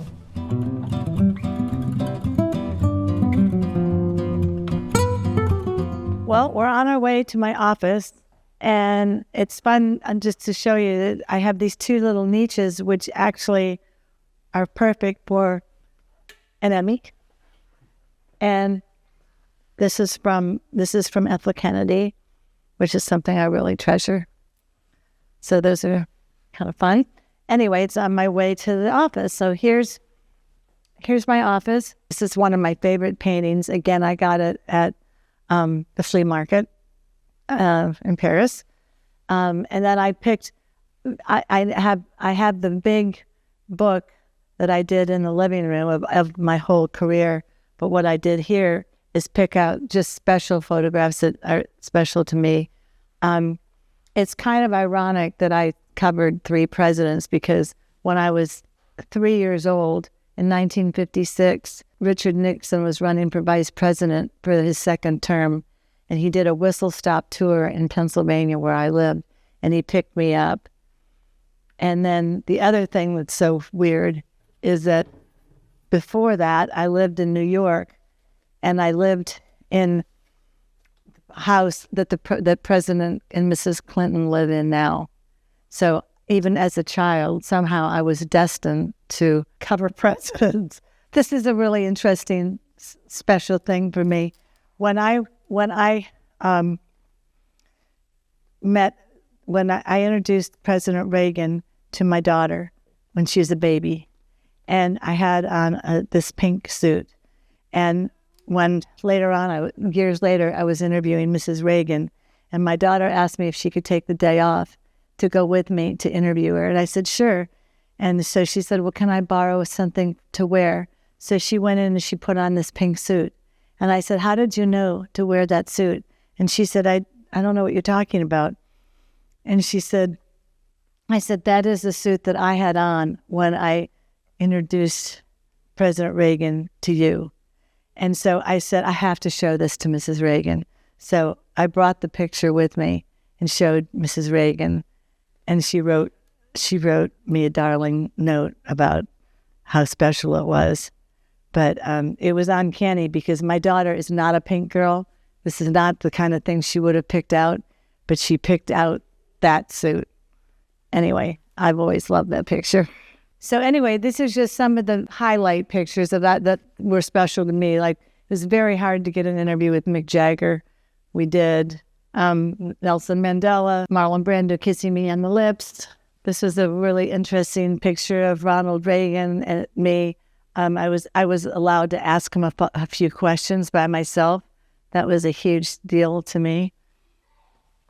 And then this is a picture of an interview with Yasser Arafat, which was a big deal because back then he did not do interviews. But I happened to have two really close friends who are Palestinian, and they arranged it. So we had this interview with Yasser Arafat. That was something. So I had to keep that one out. This is an interesting, this was a thank you note from President Reagan because we did something for his 85th birthday on Larry King. So he wrote me a note thanking me, which was so sweet. This was really special for me because since I produced all the U.S. Soviet summits, I never, ever got to meet Gorbachev. And so he was one of the first guests when I got the job of Larry King that I wanted.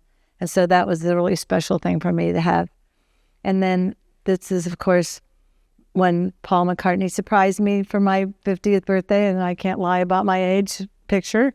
And these are the songs that he sang. He sang for almost 2 hours, and he sang 22 songs. And I got up with him because when he sang I Hear It's Your Birthday, I had to get up and dance with him.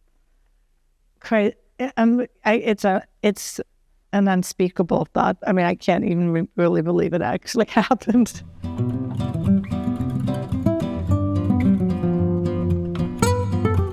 Talking about the hand-painted furniture love that I have, this is one of my favorites. It's Italian.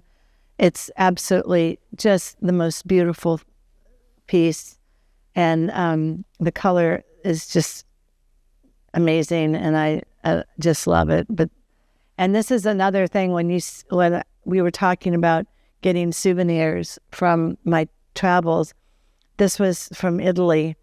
I found an old store that had remnants because, of course, in the museums their basements are filled with things like this. But I actually picked this up and took it on the press plane. I was always known for taking some crazy thing on the press plane, chairs, pots. But this is one of my favorite pieces that I got as a souvenir. So we're going on my way to my bedroom. I kept my wedding picture because it was done by Joyce Tennyson, who is a really well-known, beautiful photographer. And it was only one copy because it's a Polaroid. And then after she took my picture, she had me put a piece of cloth on and did these other two pieces. But this is Joyce, and she does this with she does a lot of pieces like this. She's a fun person to look up. She's a beautiful photographer. So again, it's just a piece of art, and I'm really lucky to have it. This is my bedroom, and what I love about this bedroom is the light. And the light is good in the morning, in the afternoon, and in the evening. And this is Blue. Blue is my sweetheart, and he is here to show you his painting. This is a painting that I had commissioned by by the name of Alice Ford. She is a great artist, and I fell in love with her work when I saw it. So I called her and commissioned this painting, and I wanted something frivolous and light and fun. And so I wanted a runway with the blonde and blue. Blue. Blue. Come here. So this is Blue's first painting. And that's really blue, isn't it? Huh? So I love that painting. The walls are Venetian plaster. So it's a really difficult, tedious process to make the walls look like a sky. And for a long time, I didn't have anything up there because I just liked the sky. But then I found that and decided to do that. But the walls are just absolutely beautiful. Again, that's another little flea market piece. It's just an old palette, which I love. And I have these old carriages that I've had since I was little. Those I love. It's cozy and warm, and I have the fireplace on all the time. And I love this room. Makes me happy. It's a happy room.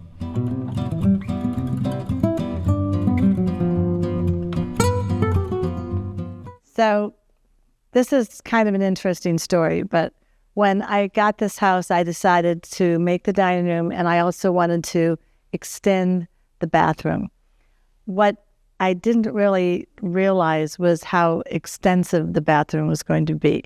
So it's quite special, and it's so special that anytime I have a girls' night, we start in the bathroom. We have drinks and hors d'oeuvres here, and then we go to dinner. So let me show you why. I live in the bathtub. People ask me if I take jacuzzis outside. I say, no, I just take baths all the time. It's really very comfortable. And then the shower is amazing. We picked out the stone, and it almost looks like there's a figure in it, like a Christ figure, like standing up like this. But the color is absolutely beautiful. So, and then it has 2 water closets. So privacy for people. I have this thing about purses. I clean out my purse every night. So what I do is I take take everything out of my purse, and I put it in. This is my bowl for my purse, and then I pick out a bag in the morning, and then I decide what needs to go in the purse. Is it my wallet? Is it makeup? Is it sunglasses? Do I need a notebook? This is where my producer head goes in. And do I need regular glasses? So this is my grab bag. If I'm having a smaller purse, I'll take just my license and put it in there. So then I fill up my purse and I use it all day, and then I come back and I put everything away. That way I clean out my purse if there's a receipt that needs to be thrown away or filed or anything. It's all organized. And when I wrote my book about my career, nobody cared about the summits. Nobody cared about Marlon Brando. All they wanted to know is, do you really clean your purse out every night? And I really do. And I don't know. I've never gone to bed with a full purse. It's always put away. This was in a magazine, and it's actually kind of funny because it was in a local magazine, and they did like 3 women, and they wanted us to pick out wear our own clothes. So I had on a Chanel shirt, Valentino skirt and sash, and Chanel tennis shoes. And the woman started taking the picture, and she said, do you have anything other than those tennis shoes? Do you have some boots or something, or heels? And I said, no, this was the look. I wanted this look. And she didn't like it. She thought it looked funny. And I said, well, that you asked me to wear what I wanted, what I would like to wear. And with this outfit, I would wear these black tennis shoes. So she let me do it, and I love it. But it's done in a bar in an old hotel.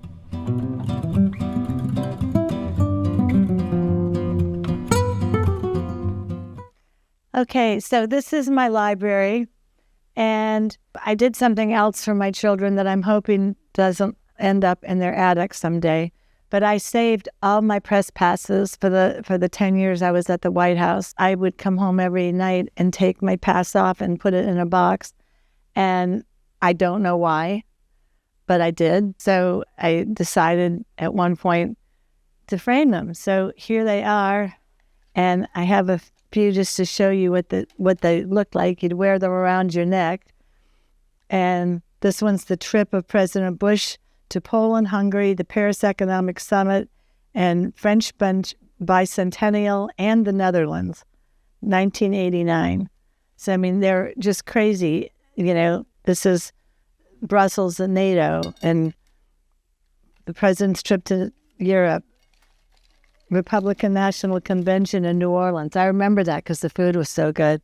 But just, you know, all these crazy press passes that I made so each child will get one whether they want it or not. I love Bob Woodward. I actually knew I had actually made it in Washington when I was seated next to Bob Woodward. I thought I'd died and gone to heaven.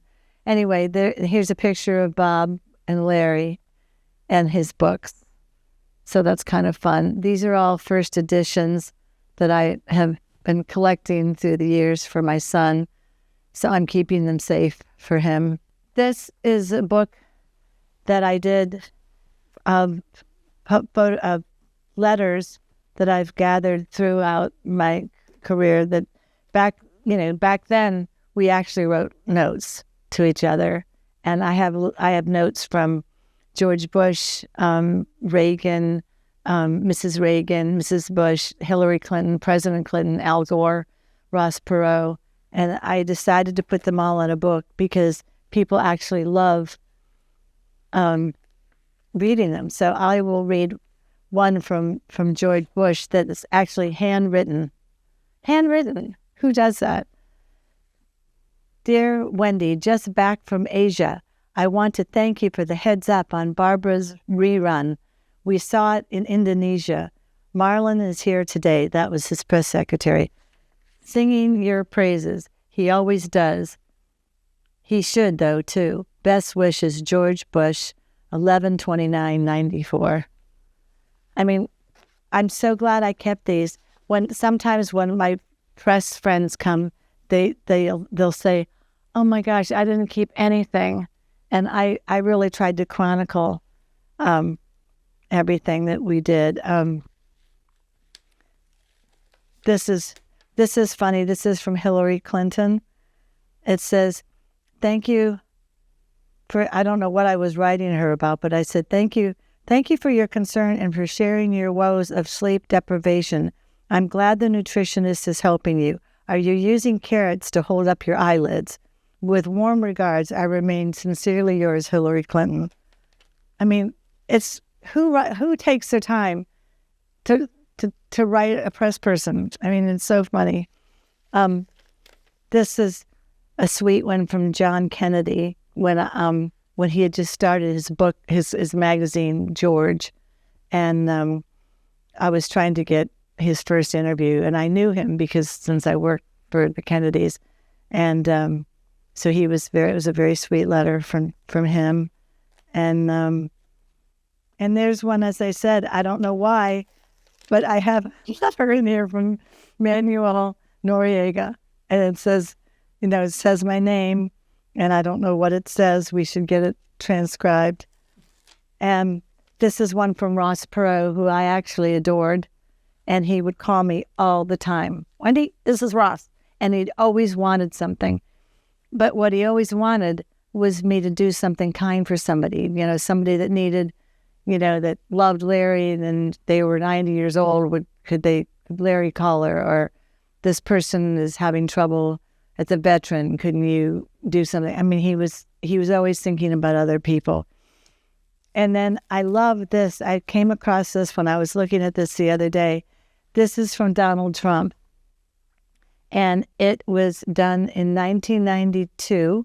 And it was from a rag of some sort. And it's ratings Trump for Donald. And it actually talks about ratings, and that Donald Trump rated the highest of the month for Larry King. And so even back then, he was consumed with ratings.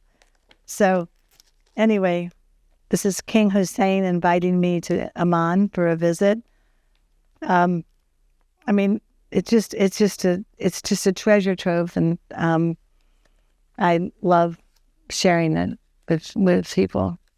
So I majored in art, in studio art, which didn't make my dad that happy. So what are you going to do with that? But I can draw, so I still like to dabble in it. It's something, I think that's why I like decorating so much, because it's artistic and creative. But what I've been doing is just painting note cards. So here are just a few that I've done that, these are from old plates. So I took old plates, and painted each one of them. So they're just little note cards. And that's just something I do as a hobby. But I also, I went to school in Paris for a year studying art, and my main thing was etching. So these cards are etchings that I did in Paris. So this is one of them when I was a kid. I was about 20. And these are, again, note cards that I've done. This is Les Invalides. That's Napoleon's church that's there. But, and then I just signed them. So it's just kind of a fun little thing that I do, that I give away for presents. I don't know why. But since I was in Paris, one of the things that I had to do was to go to the Louvre and sit on the floor. And one of the classes was about French furniture. So I had to sit and paint them all. So I did that, a chair, and then I'd have to write about it. And so these still have like très bien. I got an A on that, because and this is a very intricate chair, but I was trying to come up with something to frame for my bathroom, and I thought, I'm going to get my old notebook out, because it even has just the holes from the notebook. But I remember my teacher saying to me, you go way out of your way. Nobody paints these things. They just draw it, in black and white. But of course I had to go in and paint, the fabric and everything. But it turned out to be kind of a fun wall. That's my favorite, because it's a hand-painted one, so that's why I like. I think what I like about this house was that it is an expression of me, because my background is art. I was, that's why I was at an art gallery when I actually met Ethel. So each room to me is an installation, and I put a lot of time into each room as far as what's in it, and the art and the colors and the textures, and I really enjoy it a lot. My sister in Atlanta, her name is Terry Brown, and she's actually a decorator. And I think if I had not gone the path that I went on with television news, I would have loved to have been a decorator. And I learned so much from her, and we collaborated on this house, and so that was fun, because she's crazy and we have a good time. I like the house for where I am in my life right now. People love coming to this particular home because they feel warm, they feel happy. It's a happy home, but it's comfort and love, I think, and happiness.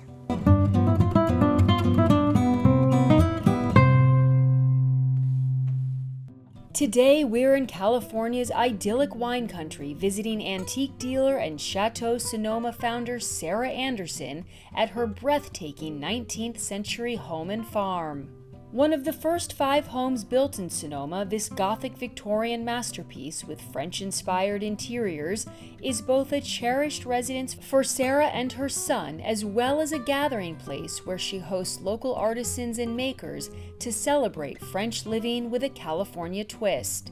Designed for seamless indoor-outdoor living, the bright, inviting first-floor rooms open onto a wraparound porch, an outdoor dining space, and a cinematic pool. The grounds feature romantic French-style gardens, a 2-story barn, an olive grove and vineyard, and some friendly 4-legged residents. Grand yet intimate, this charming home stands as a testament to Sarah's thoughtful stewardship of this historic estate, ensuring it will thrive and flourish for generations to come.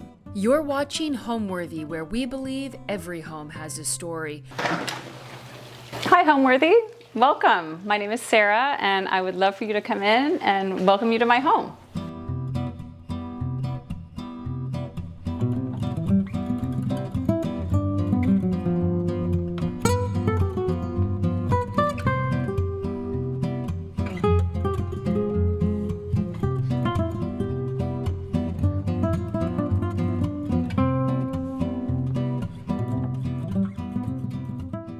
My name is Sarah Anderson, and I am the owner of Chateau Sonoma. It's a French antique and lifestyle business, and I would just like to welcome you to my home here in Sonoma.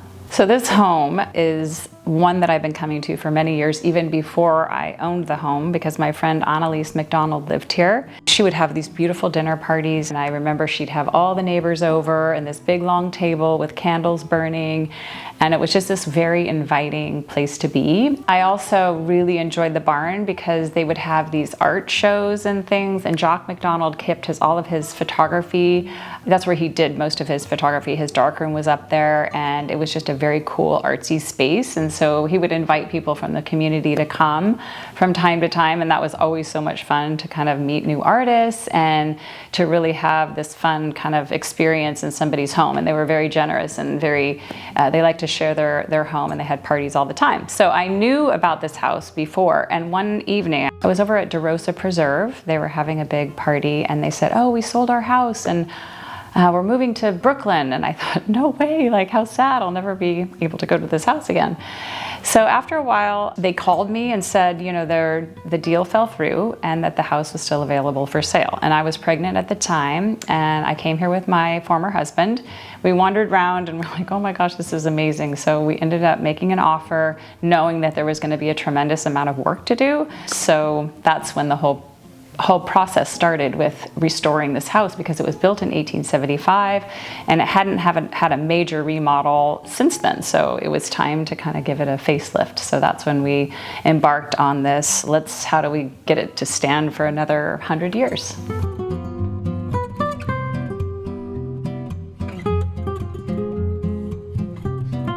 This is the living room, and people walk in and they love these watercolors. They were in a book actually that we took apart and we framed each one, and this was at our culinary school. And when we closed the culinary school, I was very happy to be able to bring these back home, because I feel like this really softens the room a lot. And there was just a lot of blank wall here. We had one piece over the sofa, but then this whole collection came here. So there's pieces all throughout the living room in here. And I think it's a really lovely, softens everything just a little bit. And then this is our main seating area. This is where we do sit by the fire in the winter time. We have the chess game here, and this sofa is from Varela. I love it. We carry it in the shop as well. And this is an old chicken coop, so that's back to my chicken days, chicken roots. And we just turned it into a coffee table and put a piece of glass over the top of it. So we try to use like vintage pieces and figure out how to repurpose them so people can use them in a very functional way in their home. And so I think this works out really, really well for us.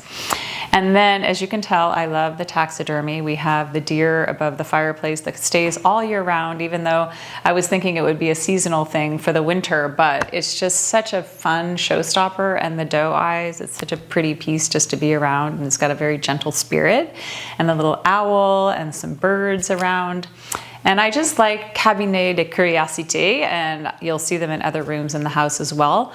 But it's just kind of a collection of your favorite things that I've collected over the years, little paintings, little plein air paintings, and then the collection of mushrooms that came from a school. So it's really fun to kind of collect different things from the flea markets in France, and this is basically one of my absolute favorite collections, and there's all different styles. It was from a school when they're studying different types of mushrooms, and they're made of plaster, so I bought the whole collection, and it's just really fun for shelf displays. And this fireplace is pretty much the central part of the whole house, and we were very fortunate that we could still build fires in this fireplace because it was grandfathered in because it's been around for so long. But in the when the house was originally built, it had a coal burning stove here, so we had to pull that out, and then this is what Pascal did and made it look really beautiful inside with the brick, the way he laid the brick and these old French tiles.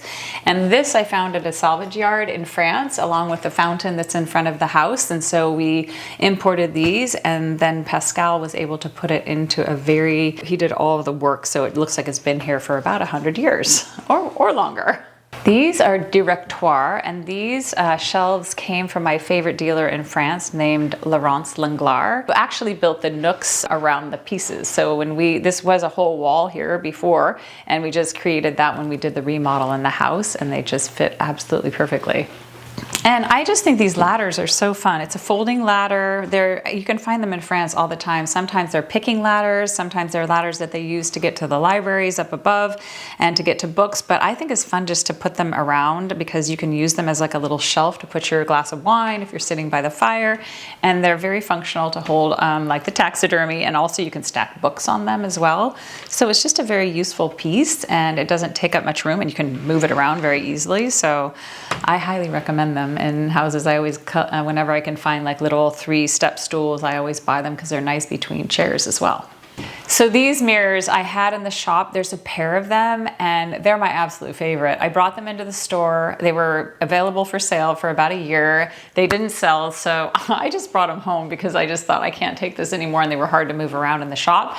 And I am so happy that I did because I think they go beautifully with this whole, but things kind of rotate in and out of the shop. I think it's fun that I have this sort of tableau here where we can place the pieces, show people how to live with the pieces and use the pieces, and then sometimes they pop into Chateau Sonoma if I get tired of them, or I find another piece that I want to put in its place. Instead of putting it in storage, I get to bring it to the shop and let other people enjoy it, and it gets a whole new life. And I am obsessed with bars. I have no idea why, but this is a zinc top bar. Again, I love the patina. It's not like too painted, and it took it down to the oak. It had more paint on it before, and we'd kind of sanded it down. And I just think a bar in every home is really fun because when people come over, I can shake them a martini or just make a nice little, I bring the wine or the champagne out here, and it's just very fun to let people kind of feel like they're in a bar in your home. And it's the central part of the whole house. And I do my cocktail hours every Friday night for Chateau Sonoma. I interview different people in the wine country or that are doing things that are related to the store, and so I always set up my little stand here, and we have a little toast on Fridays at 5:30. Always a sucker for botanicals. I like that we have the watercolors over here, and then these botanicals sort of speak to them, but these are actually real botanicals that have been preserved over the years. And I love this dealer in Avignon who always has them. So whenever I do get to Avignon Flea Market, I always buy them and bring them into the shop. Some of them they sell just individually, but I think it's just a really beautiful piece. And always have to have some greenery in the house. And the fiddle leaf fig is something that just keeps growing. I've cut it back like multiple times. It grows all the way to the ceiling sometimes. And I finally found, these are the old Anduze pots, and oftentimes they have paint on them, but I love this one because the paint has all come off. It's a really old one, probably from the around the time of the house, 1875. So I absolutely love it. It's a perfect home for my fiddle leaf fig. And here is the sister to the other mirror. And then we have all of my guitars. I decided to take up guitar and singing like in my 50s. I don't know why. I just felt like I needed to have, again, get back to my roots, because my mom had all of us children play different instruments. So had this opportunity to bring this piano in, and this is from the Jack London period, so early 1900s, and I think it fits very well into the house. It flips up, and so when people come to play, it's very center stage. And we also do events here. We do music events. We're going to have Festival Napa Valley come and do a private dinner, and have some pianists come and play. So it's just a really lovely space and the acoustics in here are very, very nice. So. And then we have more of the watercolors here. The sun sets right over here. So if it's coming in and hits the wood, it's not so good. So I have to close these blinds in the afternoon. And from the outside, we'll show you that the windows are curved at the top. And I just think that they're just such nice little details that add so much character to a room. And I also love the chandeliers in this space as well. I found these in Avignon. They don't exactly match, but I don't need everything to match. I kind of think it's nice when you don't have everything perfectly symmetrical and perfectly matchy-matchy. So it's nice that one's a little bit more ornate than the other. So my design style kind of morphed into French because, like I said, I lived in Spain, I've lived in Mexico. I thought I had a more Latin vibe, but then when I went to France, and it's like, you know how they just wrap a piece of chocolate like in this perfect wrapping, they put it in the perfect little box, and everything feels very special. And I kind of really bought into that hook, line, and sinker, like all the details with even their, dish drying, towels with the little detail with the stripes. And if you look at some of these paintings too, like everything has like a very interesting detail. I love taxidermy. That's another thing that I would say is very incorporated into this design. Every time I go back to Paris, I go to Design and Nature, one of my favorite taxidermy places in France, and buy like a little finch. They're animals that have already passed, so she takes them and then gives them a new life for your home. And I love like the deer that I have in the background, and I also the little birds, and I have a fox upstairs. And it's just like they are spirit animals to me. Like it's like having an animal without actually having to take care of it. Although we have a lot of animals that we have to take care of as well. Little miniature horse out in the front with a couple of goats. But with regard to French design, like I love the andouille pots, the bar. It's always like a central, bars are my obsession. I love the zinc tops, and they have this nice wavy finish, and I like patina. I love anything with a little bit of patina, and you can kind of see there's it's not serious French antiques that are very heavy with the lacquered wood. I don't really like that. I like the more oak, more raw wood. I like just a little bit of paint where the wood is shining through. And you can see on all the pieces that I have in my house, including these mirrors right here on the wall, they all have like just a lovely, lovely patina. I think that's the most important for me. I buy what I love. I'm not like a very serious antique dealer where I'm looking at the exact period and who was the artist who created it, and I just buy what I love and what I think would be affordable for people in the store, and kind of has to have that chateau-y vibe, which I always feel like is that painterly kind of washed out look.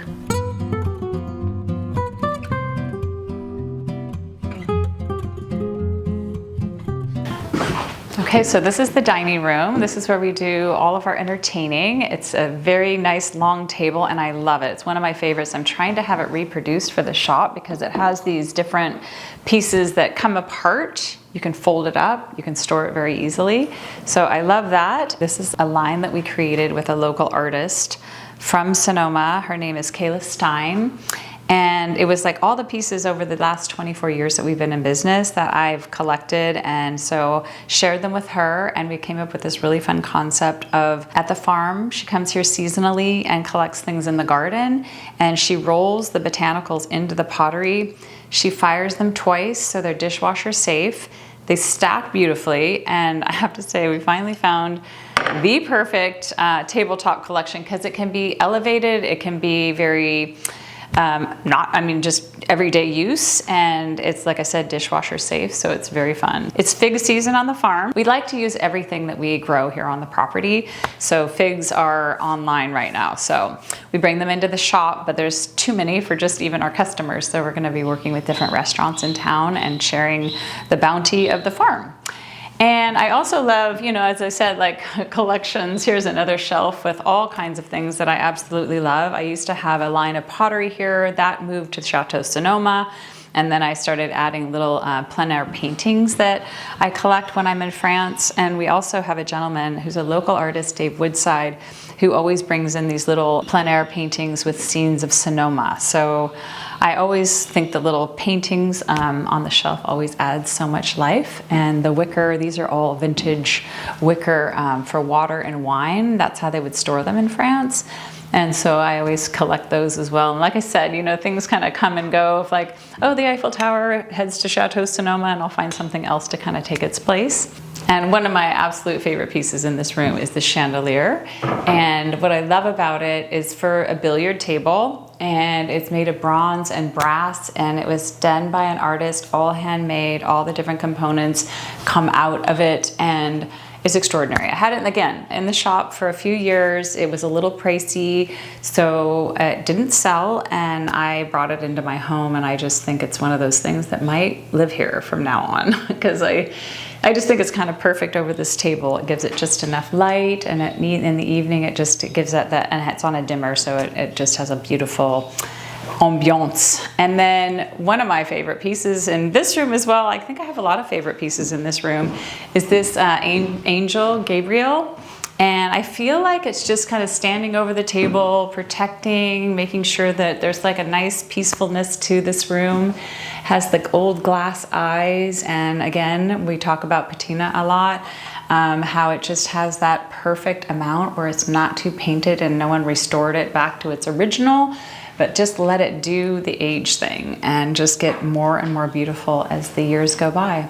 And this mirror too is nice because it kind of reflects the back of the angel as well, so you can see all the detail in the wings, and it's all hand carved, and we'll have to say it's extraordinary.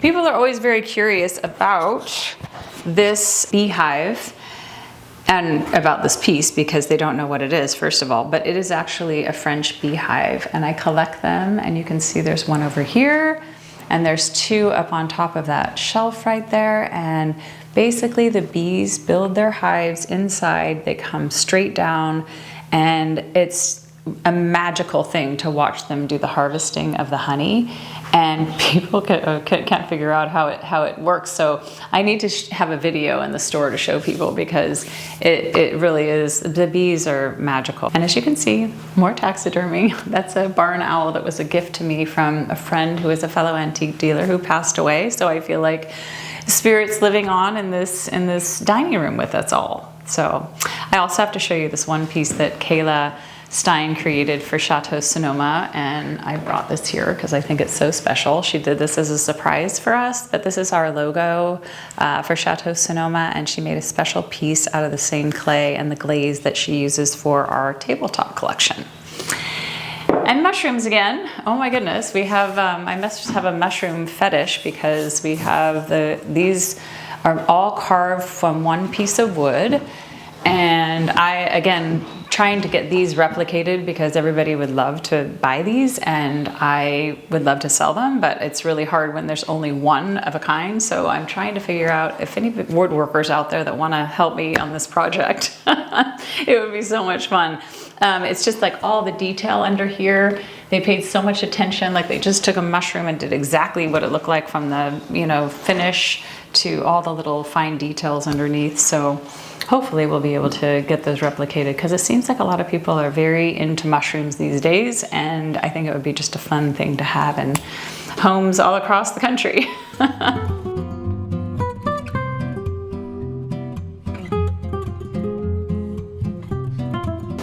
Okay, so we're just leaving the indoor dining room and heading to the outdoor dining room. So we created this really beautiful overhang here. Kevin, who did the stove top, he's a metal worker that lives here in town, Steel Cherry, and then he built this structure over here, and then we brought this from France, all the way from France on a container.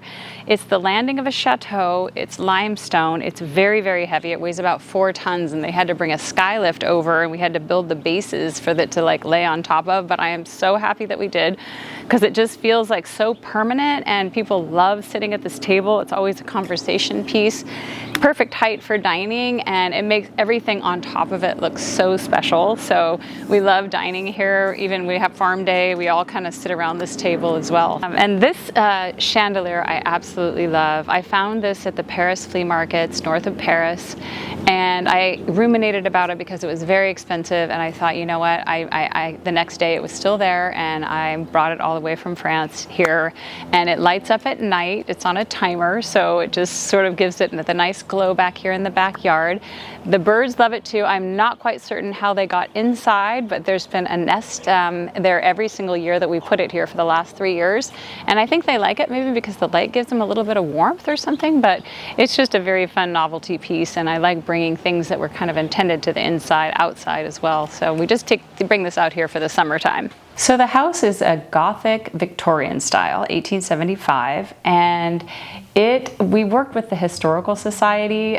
It's not a historical home, so it doesn't have all of the restrictions that we would have to have normally if it were on the registry, but they were very interested in this house because it was one of the 5 homes that was built in Sonoma, one of the first 5 homes. I had thought that it was a kit home, but those didn't start until about the 1900s, and people told me it was a kit home, but in essence it was a custom build, but things were still having to be railed over from the East Coast. So when we took the home down to the studs, there was like big beams that would say Sonoma, California on them. So all the components would be ordered from different companies like Montgomery Ward's, and like the staircase was already built, and then it was railed over. So the components of it were like that. But then the custom work came in with all the plaster moldings, all of the plaster walls.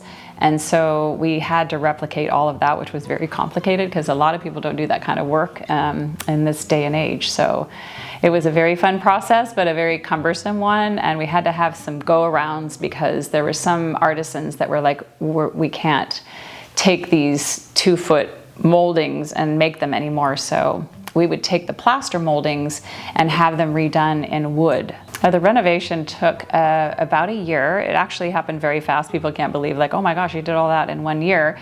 But in fact, we did. We had to put these big beams underneath, and they raised the house up 8 feet. And when that happened, all the plaster started crumbling and cracking. So we had to take it down to the studs. And then all of the knob and tube had to be replaced. So all of the electrical, it was Pandora's box. When we opened up that can of worms, we had to like start dealing with everything from that hadn't been changed probably since the 1930s. And then the windows are one of my favorite aspects of the house, because when you look outside, the glass is 150 years old, so it starts dripping over time. So each window that you look out of, it looks like it's a dream. It's kind of wavy glass. So with every visual, it kind of gives it that really dreamy look. But all those windows had to be taken out because they're on the pulley system. And so we had to have a specialist that just dealt with the windows to kind of reframe all of them, redo the pulleys, and get them back in working order. So that was a lot of work. And I had the good fortune of meeting many French people that work on homes. They're called master craftsmen, and they have to travel all over France in order to learn all the different techniques of how to install chimneys, how to install fireplace surrounds, how to do the plaster, all the different kinds of elements that go into the houses. And Pascal is a gentleman who lives here in Sonoma, and he said, I'd be happy to do this work for you. So He installed the fireplaces, he did all of the plaster, and the plaster is so unique because he added color and then he would put another color inside a spray bottle, and so while the plaster was still wet, he would spray it with like maybe some black, so it gives it that really distinct look. So I was really happy to have him. So it kind of has a little bit of a French twist to it, but still staying very true to what the house would have been back then.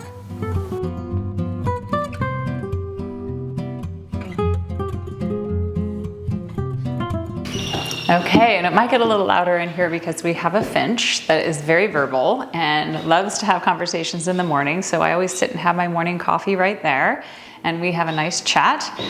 This is one of my favorite spots in the kitchen because it's just a nice little, the morning light. You can look outside, you can see views of the pool. And this is all wisteria that grows over this little alcove that we have out here. So it's bright purple.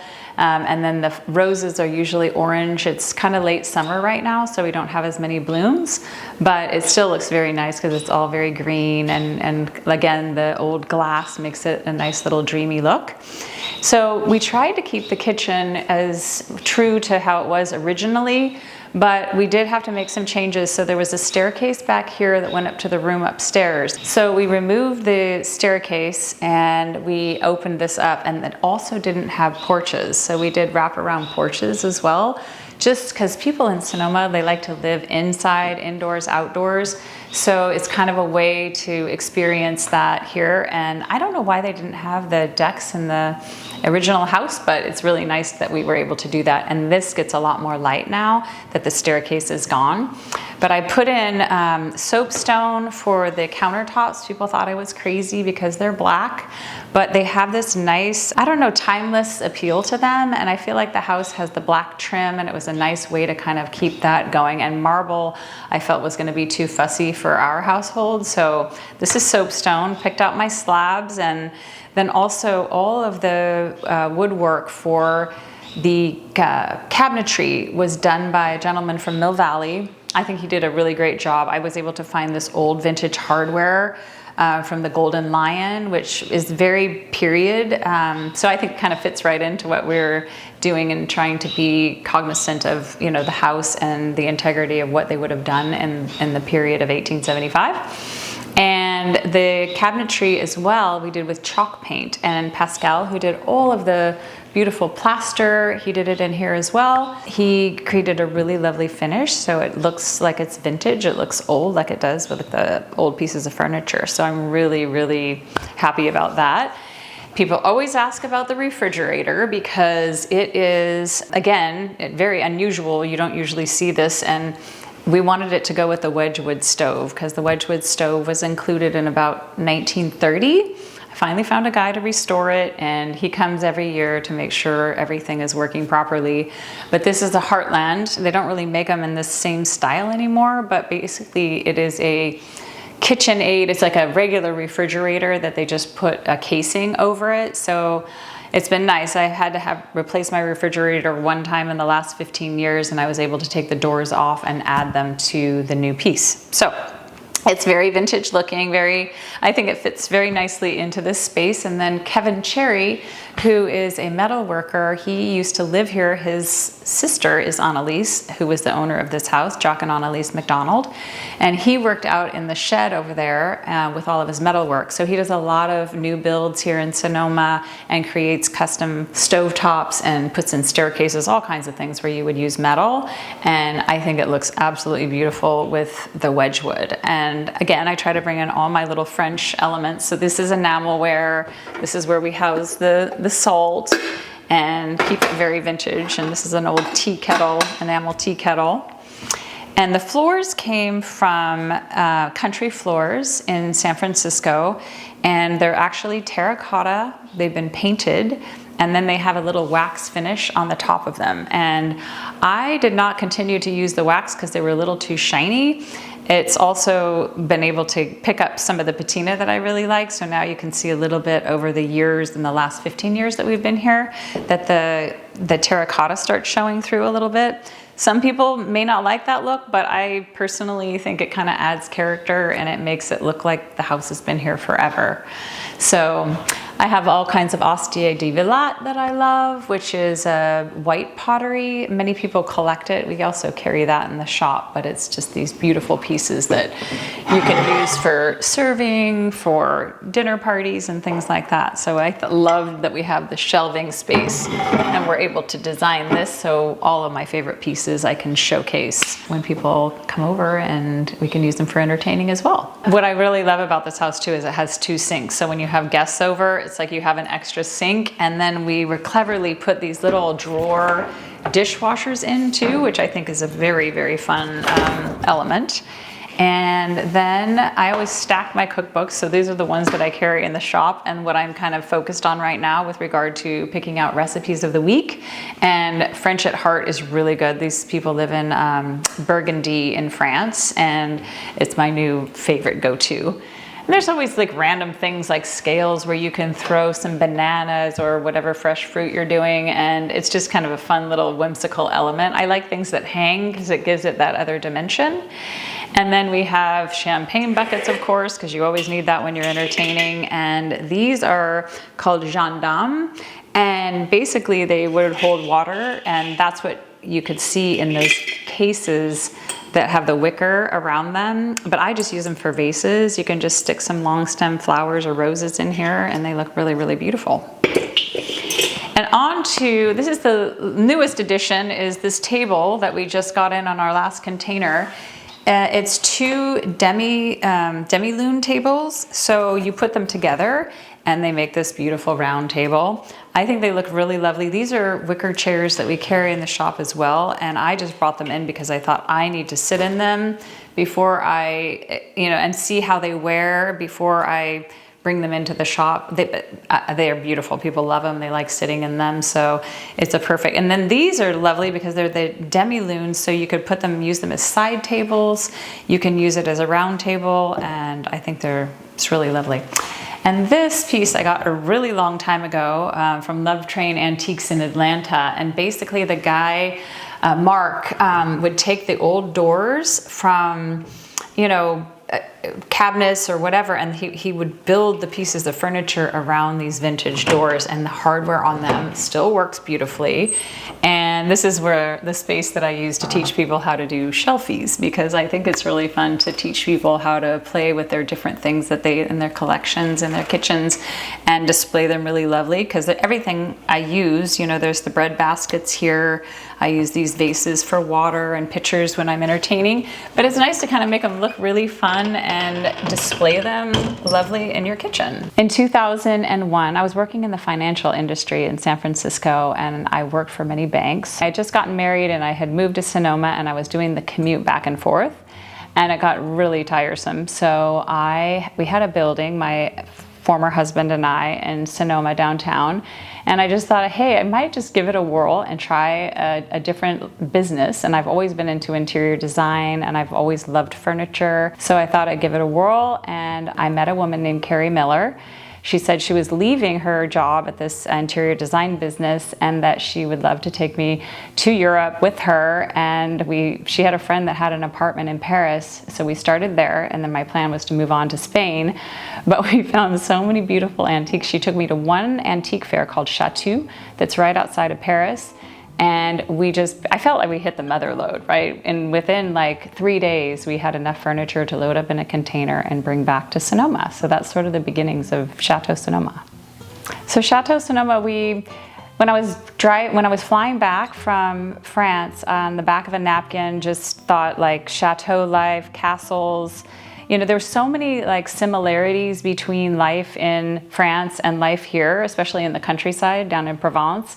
And we had gone down there as well. So I thought, like, how do I kind of bring this lifestyle to wine country? So that's kind of been my mission for the past 24 years, is to figure out how to continue to travel back to France, learn as much as I can about the lifestyle, and bring all of this home, including, antiques, and we do a little fashion component of Chateau Sonoma, and we do French flea markets. So we took the whole concept of the French flea markets that we love so much, where you have rosé during the day, you're eating, sausage in the morning, and we have all of that we bring to Chateau Sonoma. We do it once a year, Memorial Day weekend. We've been doing that for 20 years.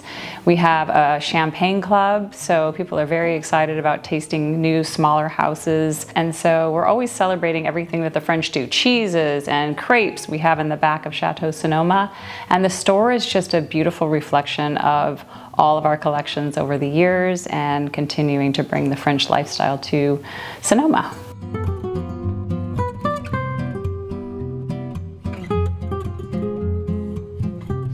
And this is the family room. It's so quiet in here. It's on the north facing side of the house. So outside the window is the hydrangeas with the outdoors coming in, and this ginormous tree, locust tree, that's been here since the beginning of probably when the house was built. But what I love about this room is, again, like not doing everything French. This is a contemporary artist from Cuba named Coperi, and he's my absolute favorite artist. And at Chateau Sonoma, we were able to do and have him come to this country, and we did a beautiful show with his artwork, and he even included some elements from Chateau Sonoma. And my son was playing violin at the time, so this is not a picture of my son, but it's kind of the idea. And I just think it's so clever, so whimsical, so charged, and it's just nice to have different pieces that are kind of unexpected. This is an old gym. It's made out of leather. It's a gym mat that was converted into a coffee table, and I love it because it's so comfortable. Again, it's like I think guests feel really at home. They just stick their feet up here and feel no problem doing that at all. Again, I don't want anything to be too fussy. This is a chair that I bought for Chateau Sonoma, but somehow it ended up there, and I was just doing a photo shoot to have a little picture of it, and then somehow it just ended up here. But it actually is, the problem was it was so comfortable, and it's right here by the window. So I always just come here, have my little afternoon drink, and then read a book or journal, and it's just so peaceful. And this bookcase, it's a perfect view of this gorgeous bookcase. Again, I had this at Chateau Sonoma for a while. It didn't sell, and I thought, well, I'll just bring it home and see what it looks like. And I'm glad that I did, because it has all that beautiful work along the top of it with the cutout wood. I feel like it just has so much beauty, and it doesn't have a back to it, so it's just pushed up against the wall with the crossbars, and so you can see the plaster coming through. So it looks like the back of it, but it's actually just the actual wall. And because we have earthquakes here, we had to attach it to the wall, which we've had to do with a lot of pieces. So now I feel like it's a little bit more permanent fixture here in this room.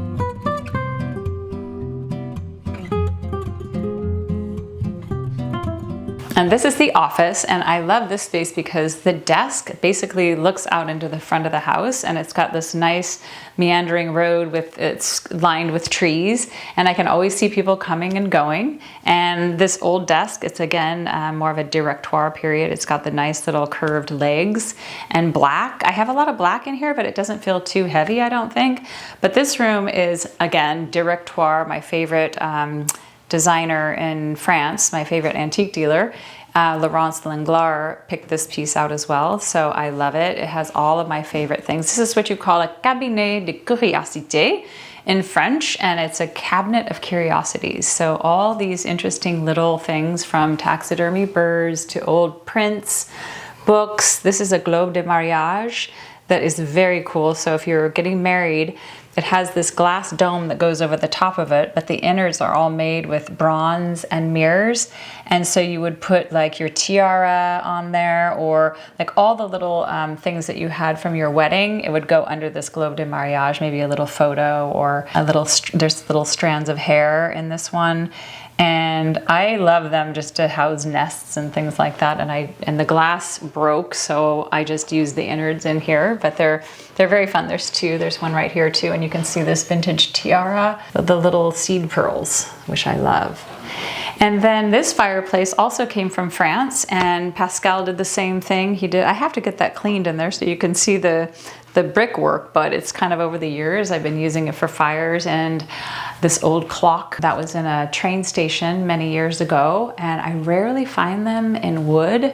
People always ask if they work, and they don't work because the back mechanisms, in order to get it flush to the wall, you can't have all the mechanisms on the back.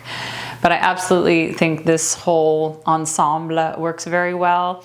And as you can see, I'm a sucker for club chairs too. We have them in the living room, we have them in the office, but this is just a lovely place to come and sit again in the winter. When the winter months come, I light a little fire, and it's just nice to use all the different rooms, because I feel like, again, people just don't have the luxury of having fires anymore. So it's nice just to be able to sit by a fire that brings sort of the feelings of fall and winter into the house, and it's nice to be able to enjoy the different rooms here.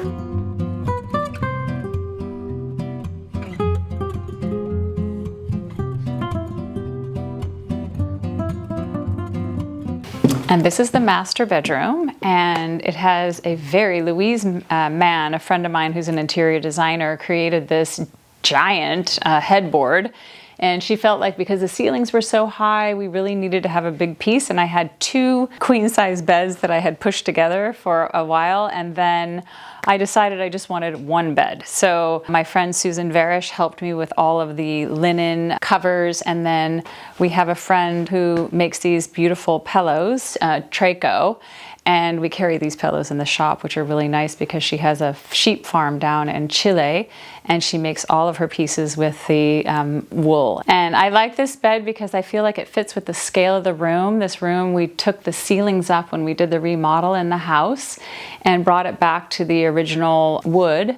And so that was just a lovely way to make it seem like a little bit more open instead of having the ceilings down at 8 feet.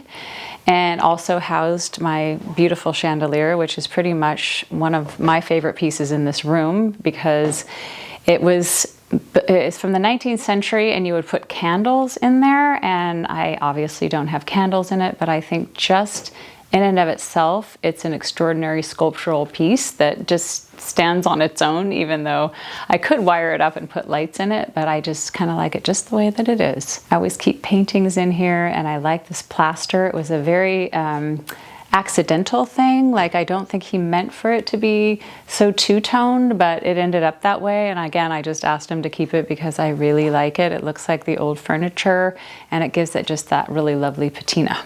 And I have all my personal pictures and photos in here in this room, and I sometimes do my writing there, but my favorite part of this whole experience is the outside in the morning. I always open up because the sun rises over that horizon over there.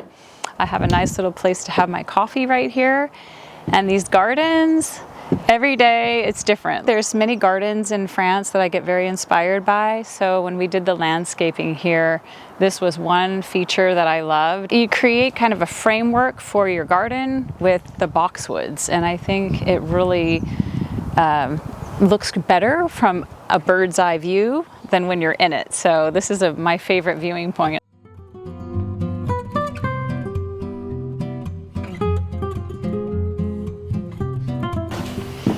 So this is the master bathroom, and what I love, I didn't want to make too many decisions when we were remodeling the house, so I kept the same soapstone, I kept the same cabinetry color, just because I think it's kind of nice when things weave throughout the house, and the floor is the same as it is in the kitchen.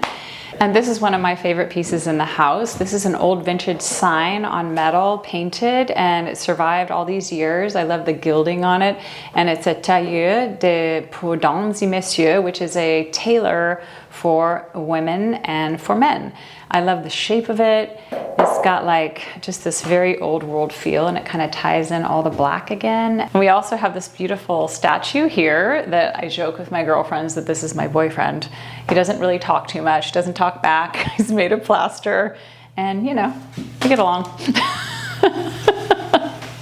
And the mirror kind of just frames everything. This is the one long mirror that I have in the house, and I love it because I can see head to toe, because I don't have too many like mirrors of this size, and the lighting is really good in here as well. And the tub is extraordinary, and the fixtures I think really go well with the house. This came from the company. It's down at the Design Center in San Francisco. It's called the Julia. And I love it because it really does kind of have a period look to it. And this is just a lovely soaking tub.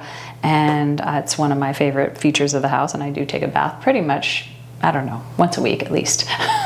The way I describe like how I want people to feel when they come in is just like a big bear hug, like nothing fussy, like just feeling comfortable and at home. That's really, really important to me.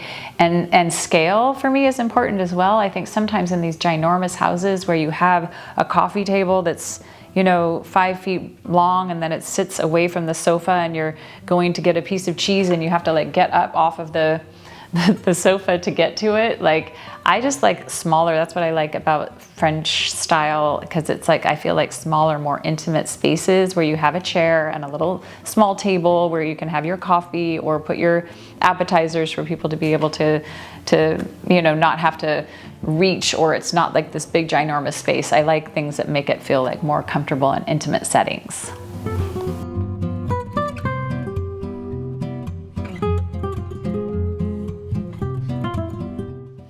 Okay, so this is the guest room, and I always like to do things kind of in color, you know, in theme. And I just had this painting here. This is from the Little Women illustrator, originally, that did the book, the illustrations for the book.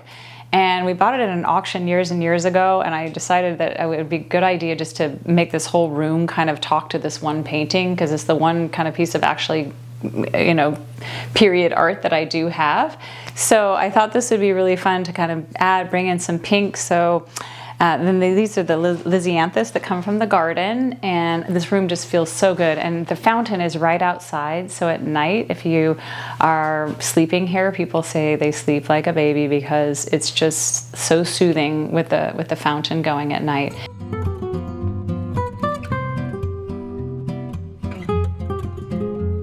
Okay, so this is the dressing room. I decided to devote a whole room just to getting dressed because it's so hard when you had this. I had this small closet. It was very dark and I could never find anything, and I had this extra room, so I thought, okay, I'm just going to store things in here. It became a storage room, and then I decided to turn it into a closet. So I had California Closets come in and build out these. And then I have this case that I found. It's an old antique, and it has all these little hooks. It was actually for a hotel where you'd put all the keys, but I was able to just hang my jewelry in here. And it's just a lovely space, and the lighting is perfect. So when you're getting ready, putting on your makeup and things, it's very easy to do and get lots of light and a full-length mirror. And this is some of my favorite photography. Georges Dambier from France was the first photographer to take women outside of the studio and film them in the streets of Paris. And I had the good fortune of going to his home in the south of France where he had to go. He had a triple bypass, and he went back to his family home and lived there.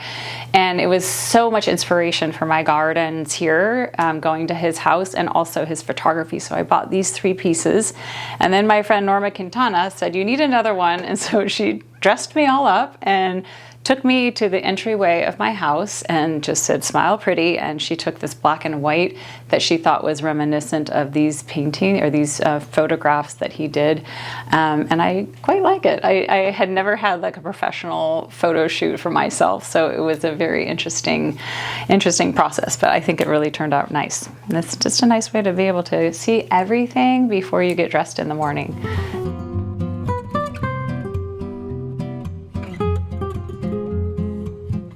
Okay, so this was the wraparound porch that I was telling you about, and this is where we spend most of our time, over on those chairs, or we're dining over here. It's so fun, especially this time of year. It's perfect. And this is the more formal area of the garden that I kind of went to Valandry, and I really like how they used boxwoods to kind of frame everything. So I think it gives it a lot of structure. And then these are the roses, the white roses. They just seem to just bloom all summer long if you keep cutting them back, and so I use them in the house quite a bit.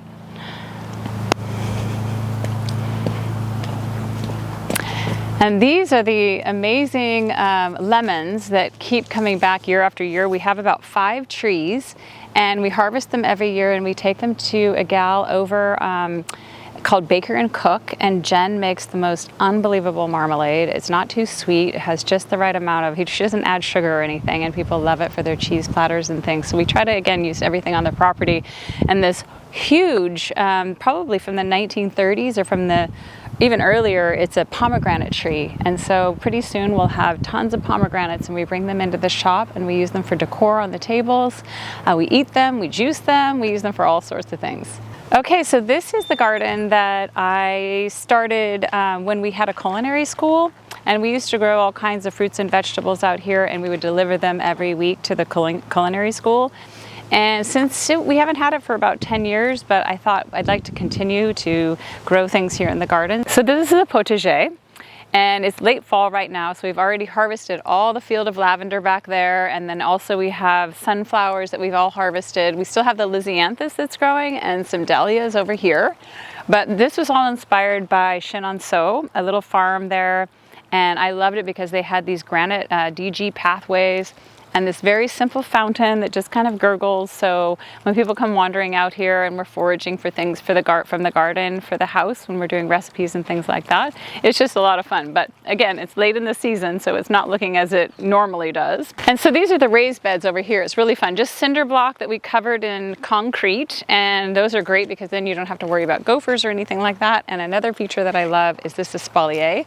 So these are apple trees that we just basically trained on rebar and an inch pipe, and they just kind of grow and line the pathways very nicely. And I think people really love this concept. When I've talked about it, like people say, oh, I'm going to try that in my own garden. It's kind of a lovely feature. Party Girl came when I had my son. So I had my son in 2008, and that was about the time that we moved here. So I was pregnant.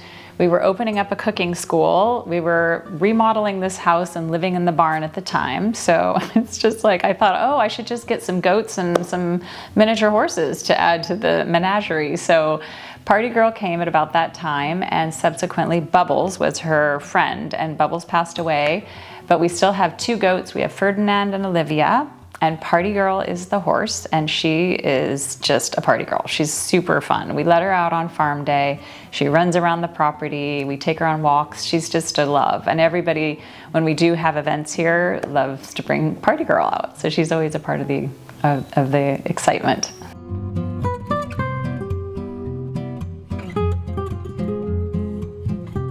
And so this is the vineyard, and it was original, I think in the 1930s. We have some of the original vines over at the beginning, and I was working with a friend of mine, Don Van Staveren, and he makes wine since the 1970s, and he wanted to do this passion project with me, so he helped me revive the vineyard.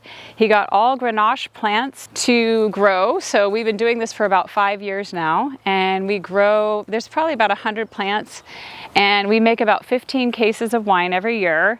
We don't do it for sale. It's a rosé. It's absolutely beautiful. It gets better and better each year. He started using an amphora, which has been really fun. And we serve it at our French flea markets at Chateau Sonoma and all of the events that we host. And so we just split up the amounts that we make. We have it made over at Saintsbury Winery, and it's just a very fun passion project. And how are you guys, huh? I know, we have treats. We have treats, don't worry. So this is Party Girl, who I mentioned before, and this is Olivia, the mother of Ferdinand. They're very, very sweet. They get to come out once a day. Come on, come on. You can have the apple. And they are just part of our little farm life. They're so fun because they come up, and we were painting the deck the other day. Hey, stay down, stay down. Painting the deck the other day, and they come and they're just like part of the family, I'll have to say. This one's a little shy because they're kind of not very nice to you, huh? Yeah, they love apples and they love carrots, but they don't get too many of these. We're treating them very special today, so, you're getting an extra little treat today.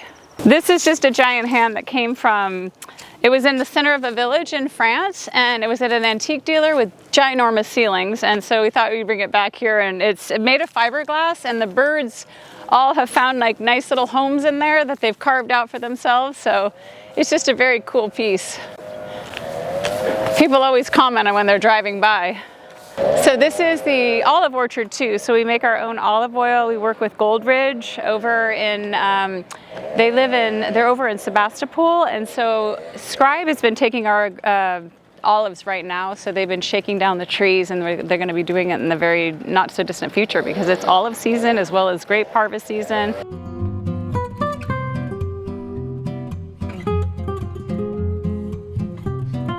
Okay, so this is the pool area, and I actually, again, George Dambier, went to his house as I was telling you about the photographs. he also had this amazing pool at his property, and it was all tiled, and I thought it was super extraordinary. And so when we put this pool in, I decided to do the same thing. So I was down in San Francisco at the design center and found this glass tile, which is so beautiful. It kind of reflects in different colors of blue, so it's not just like a normal pool bottom. It has like multi-dimension. I think that's really gives it the je ne sais quoi. And then also it's surrounded, this is all limestone, and this is more rough limestone. I kind of like the rough cut around the pool, so it looks a little bit more natural, like you might find it in nature. And not the most practical thing on the planet, because some of the rocks sometimes fall into the pool, but I really love the overall look. And then also these white pots, they were used for olives and olive oil, and I just kind of framed the whole pool with them. I think it kind of adds that nice little look, and this is usually planted with white flowers that usually are blooming in the spring and most of the summer. And then we just have some other interesting features, like I like having the mirror at the end of the pool, because when you can see it from different angles, or you're laying out in the sun, you can see different angles of the backyard. This is a mosaic, it's a crab, and it was made by a Cuban artist named Fuster. And Fuster is an incredible artist, and he lives on the outskirts of Havana. And he went around to all of his neighbors all over and asked them if he could tile their homes. So if you ever happen to make it to Cuba, I highly recommend visiting Fuster's house, because as you're coming in, the whole village is covered in these mosaic tiles, and he's built statues and covered every corner of his house in the tiles. And he's the nicest man. He'll invite you in for a rum, laugh, and treat you like you're his best friend. And this is a crab that we imported from him, and it found its little place here at the end of the pool. Pretty random, doesn't really go with all the other decor that I have that's more French inspired, but it's just kind of a novelty piece, and I will have to say the kids love it as much as the adults. So this is Kala's favorite area in the house too, because she's a water dog, so she spends most of her time in the pool on days like today, because it's very hot today. But this is the beautiful seal. It's made of plaster. He's got just a really lovely patina, lovely conversation piece. You can see him in the mirror over here. And this is where we cook out. We have like a really lovely inn. I bought this piece. This is very fun, from France. It's a marble sink, and kind of based this whole area around this sink, because I just thought it was so cool. Look at the different color marble that's in here, and it was a double sink already ready to go. So I built this around it. And then this is the barbecue, and I also brought this piece in so it could be sort of act as a buffet. So this gets used a lot in the summertime. It's got a double stove over there as well. So it's just a nice little place where you kind of get an overall view of the barn, the house, the pool, and Kala likes to nap here too, because it stays nice and cool here. I feel like this home has its own spirit. Like when people wander onto this property, they don't really know what it is, why they feel a certain way, but I think they just feel good. Like, I don't know if it's all the saging that I do, but I'm not gonna take credit for it. I feel like this is like kind of some sacred space. It's 5 acres. And it just has this vibe, and especially in the barn, you just feel safe and comfortable. And it's just a feeling that you get more than anything is what I love about this house. And I love that every window you look out of, you see the dream. Like I feel, because the landscaping is very beautiful. We have gorgeous trees, the swimming pool out to the side of the house, and it's south facing, so it gets beautiful light from morning until evening. And just sitting in here sometimes, I literally pinch myself every morning when I come downstairs to make my coffee, because I could not feel more blessed to live in this house. And I feel like it's just this building that we pay homage to, and we take very good care of it. Like I just refurbished the decks with Samuel and Juliana. We have a very small but mighty team, and we all work very, very, very hard. I'm not going to say that we have, we're not actually living in this lap of luxury. We work hard to keep this place looking like it does. And I think that's the other part of it, is that it's just this ongoing, knowing that it's been around here for 150 years, it's being a steward of the house and making sure that it lasts for another 100 years. and keeping very good care of it. So what makes a home is just a special place that has like different spaces for entertaining. Like I would say our kitchen is the hub of everything, and we do like recipe of the week at Chateau Sonoma, and we invite friends over, like people that we work with, maybe somebody who's an artist or a neighbor or a friend just over. So we are already making a recipe. So on Wednesdays when we do farm day, we invite people over and share the home with them. So I think that's very important too, to not just live in the little glass house. And you know, I'm all about sharing and having people over.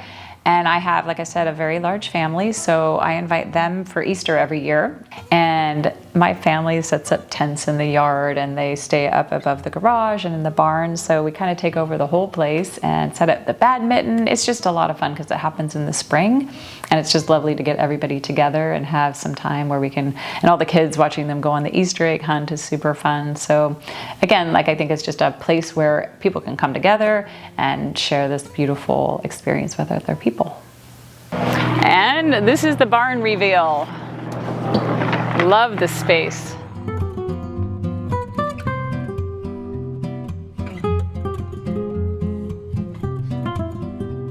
Okay, so this is the barn, and this was built in 1875 as well, and we haven't done anything to it. It was just this way when we arrived, and this is where the horses would be kept over here in this area. We use that for our champagne club that we have at Chateau Sonoma. This is where I store a lot of the pieces that I have for sale that don't fit into the store right now, so we invite people here maybe once a quarter. We pour them a glass of champagne. They kind of wander around this area. And it's always so much fun because there's always treasures to be found, and this room is devoted to all of the antiques as well. And you just had a nice swim, didn't you, Kella? So, and we store all of our tables for our events back here. We host corporate retreats. We've done floral arranging classes out here. We do yoga on Mondays. So it's just a very lovely space that kind of captures all of the events and allows us to have a lot of extra space for our antiques.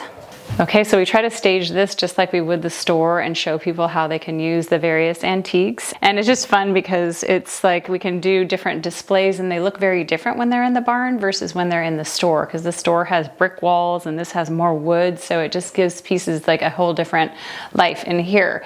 And I love the wood floors. They're super rustic. And then we actually built this wall inside here. I said nothing was done to it, but we did put these little panels in just so we could kind of showcase the pieces in here. So this is redwood that we added to that.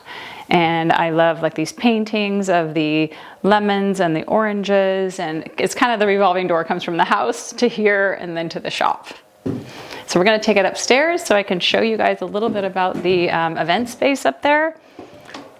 But let's not forget the swans, because these are showstoppers. When we do events here, we bring them out and put them by the pool. People do little photo shoots with them, and they're always just a very interesting conversation piece. So now we're upstairs in the barn, and this is where all the magic happens with regard to events. We do yoga here on Monday morning, so this huge table gets pushed over to the side. We have all the yoga. And then when we're doing a dinner, like a farm dinner, we put this right back here in the middle, and it's just a lovely place. I love it because it's an old table. It has drawers, and it's just a lovely centerpiece. And then this rug also came from Morocco. We have another zinc top bar up here, of course. And my all-time favorite piece in this whole place is that giant mirror that was on a museum at one time. And it's enamel front, and it always says 5 o'clock, so we always know it's 5 o'clock somewhere for happy hour. And it's just one of those pieces that kind of anchors the whole room, and it just has a really nice feeling in here, like I was saying earlier, that I feel like the animal energy, you feel like you're like in a nest, you look outside, and you feel very secure in here. So I think people really get that feeling when they're up here. They love it. We do very, very good acoustics too, so we host like guitar concerts up here. I'd love to get a piano up here. We have a piano downstairs, but not up here. So that's my next goal, but it's just really hard to get it up that staircase over here. And the windows are fantastic. The previous owner actually bought them at a vintage shop and then took out this whole window because that's where the hay would come in with the doors. So he took those out and put these giant windows in, and I think it gives it just the perfect light. And he was a photographer, so he appreciated really good natural light. So I think that was his whole purpose in opening it all up like that. For me, a home is an expression of who you are. So I love music, so I have a piano in the middle of my house. So in the case that somebody comes over that plays music, there's the piano. I also dabble in the piano myself and have my guitars kind of lying around the house. I think that inviting, like, and having this place just be a place where people can come and feel good, like for the retreats and things like that, sharing the home with other people, I think is very important. And our neighborhood is very special because when I first moved here, we used to live in downtown Sonoma where the houses were very close together. I knew none of my neighbors, and it was very strange when we moved out here to the country. It's only like a mile from Sonoma, but I feel like the neighbors, it was like the welcome wagon arrived. My neighbor said, come over, and they had all the neighbors show up to welcome us into the neighborhood. And then subsequently we have waffle breakfasts monthly on Sundays, which is so much fun. And I just feel like it's part of a community here.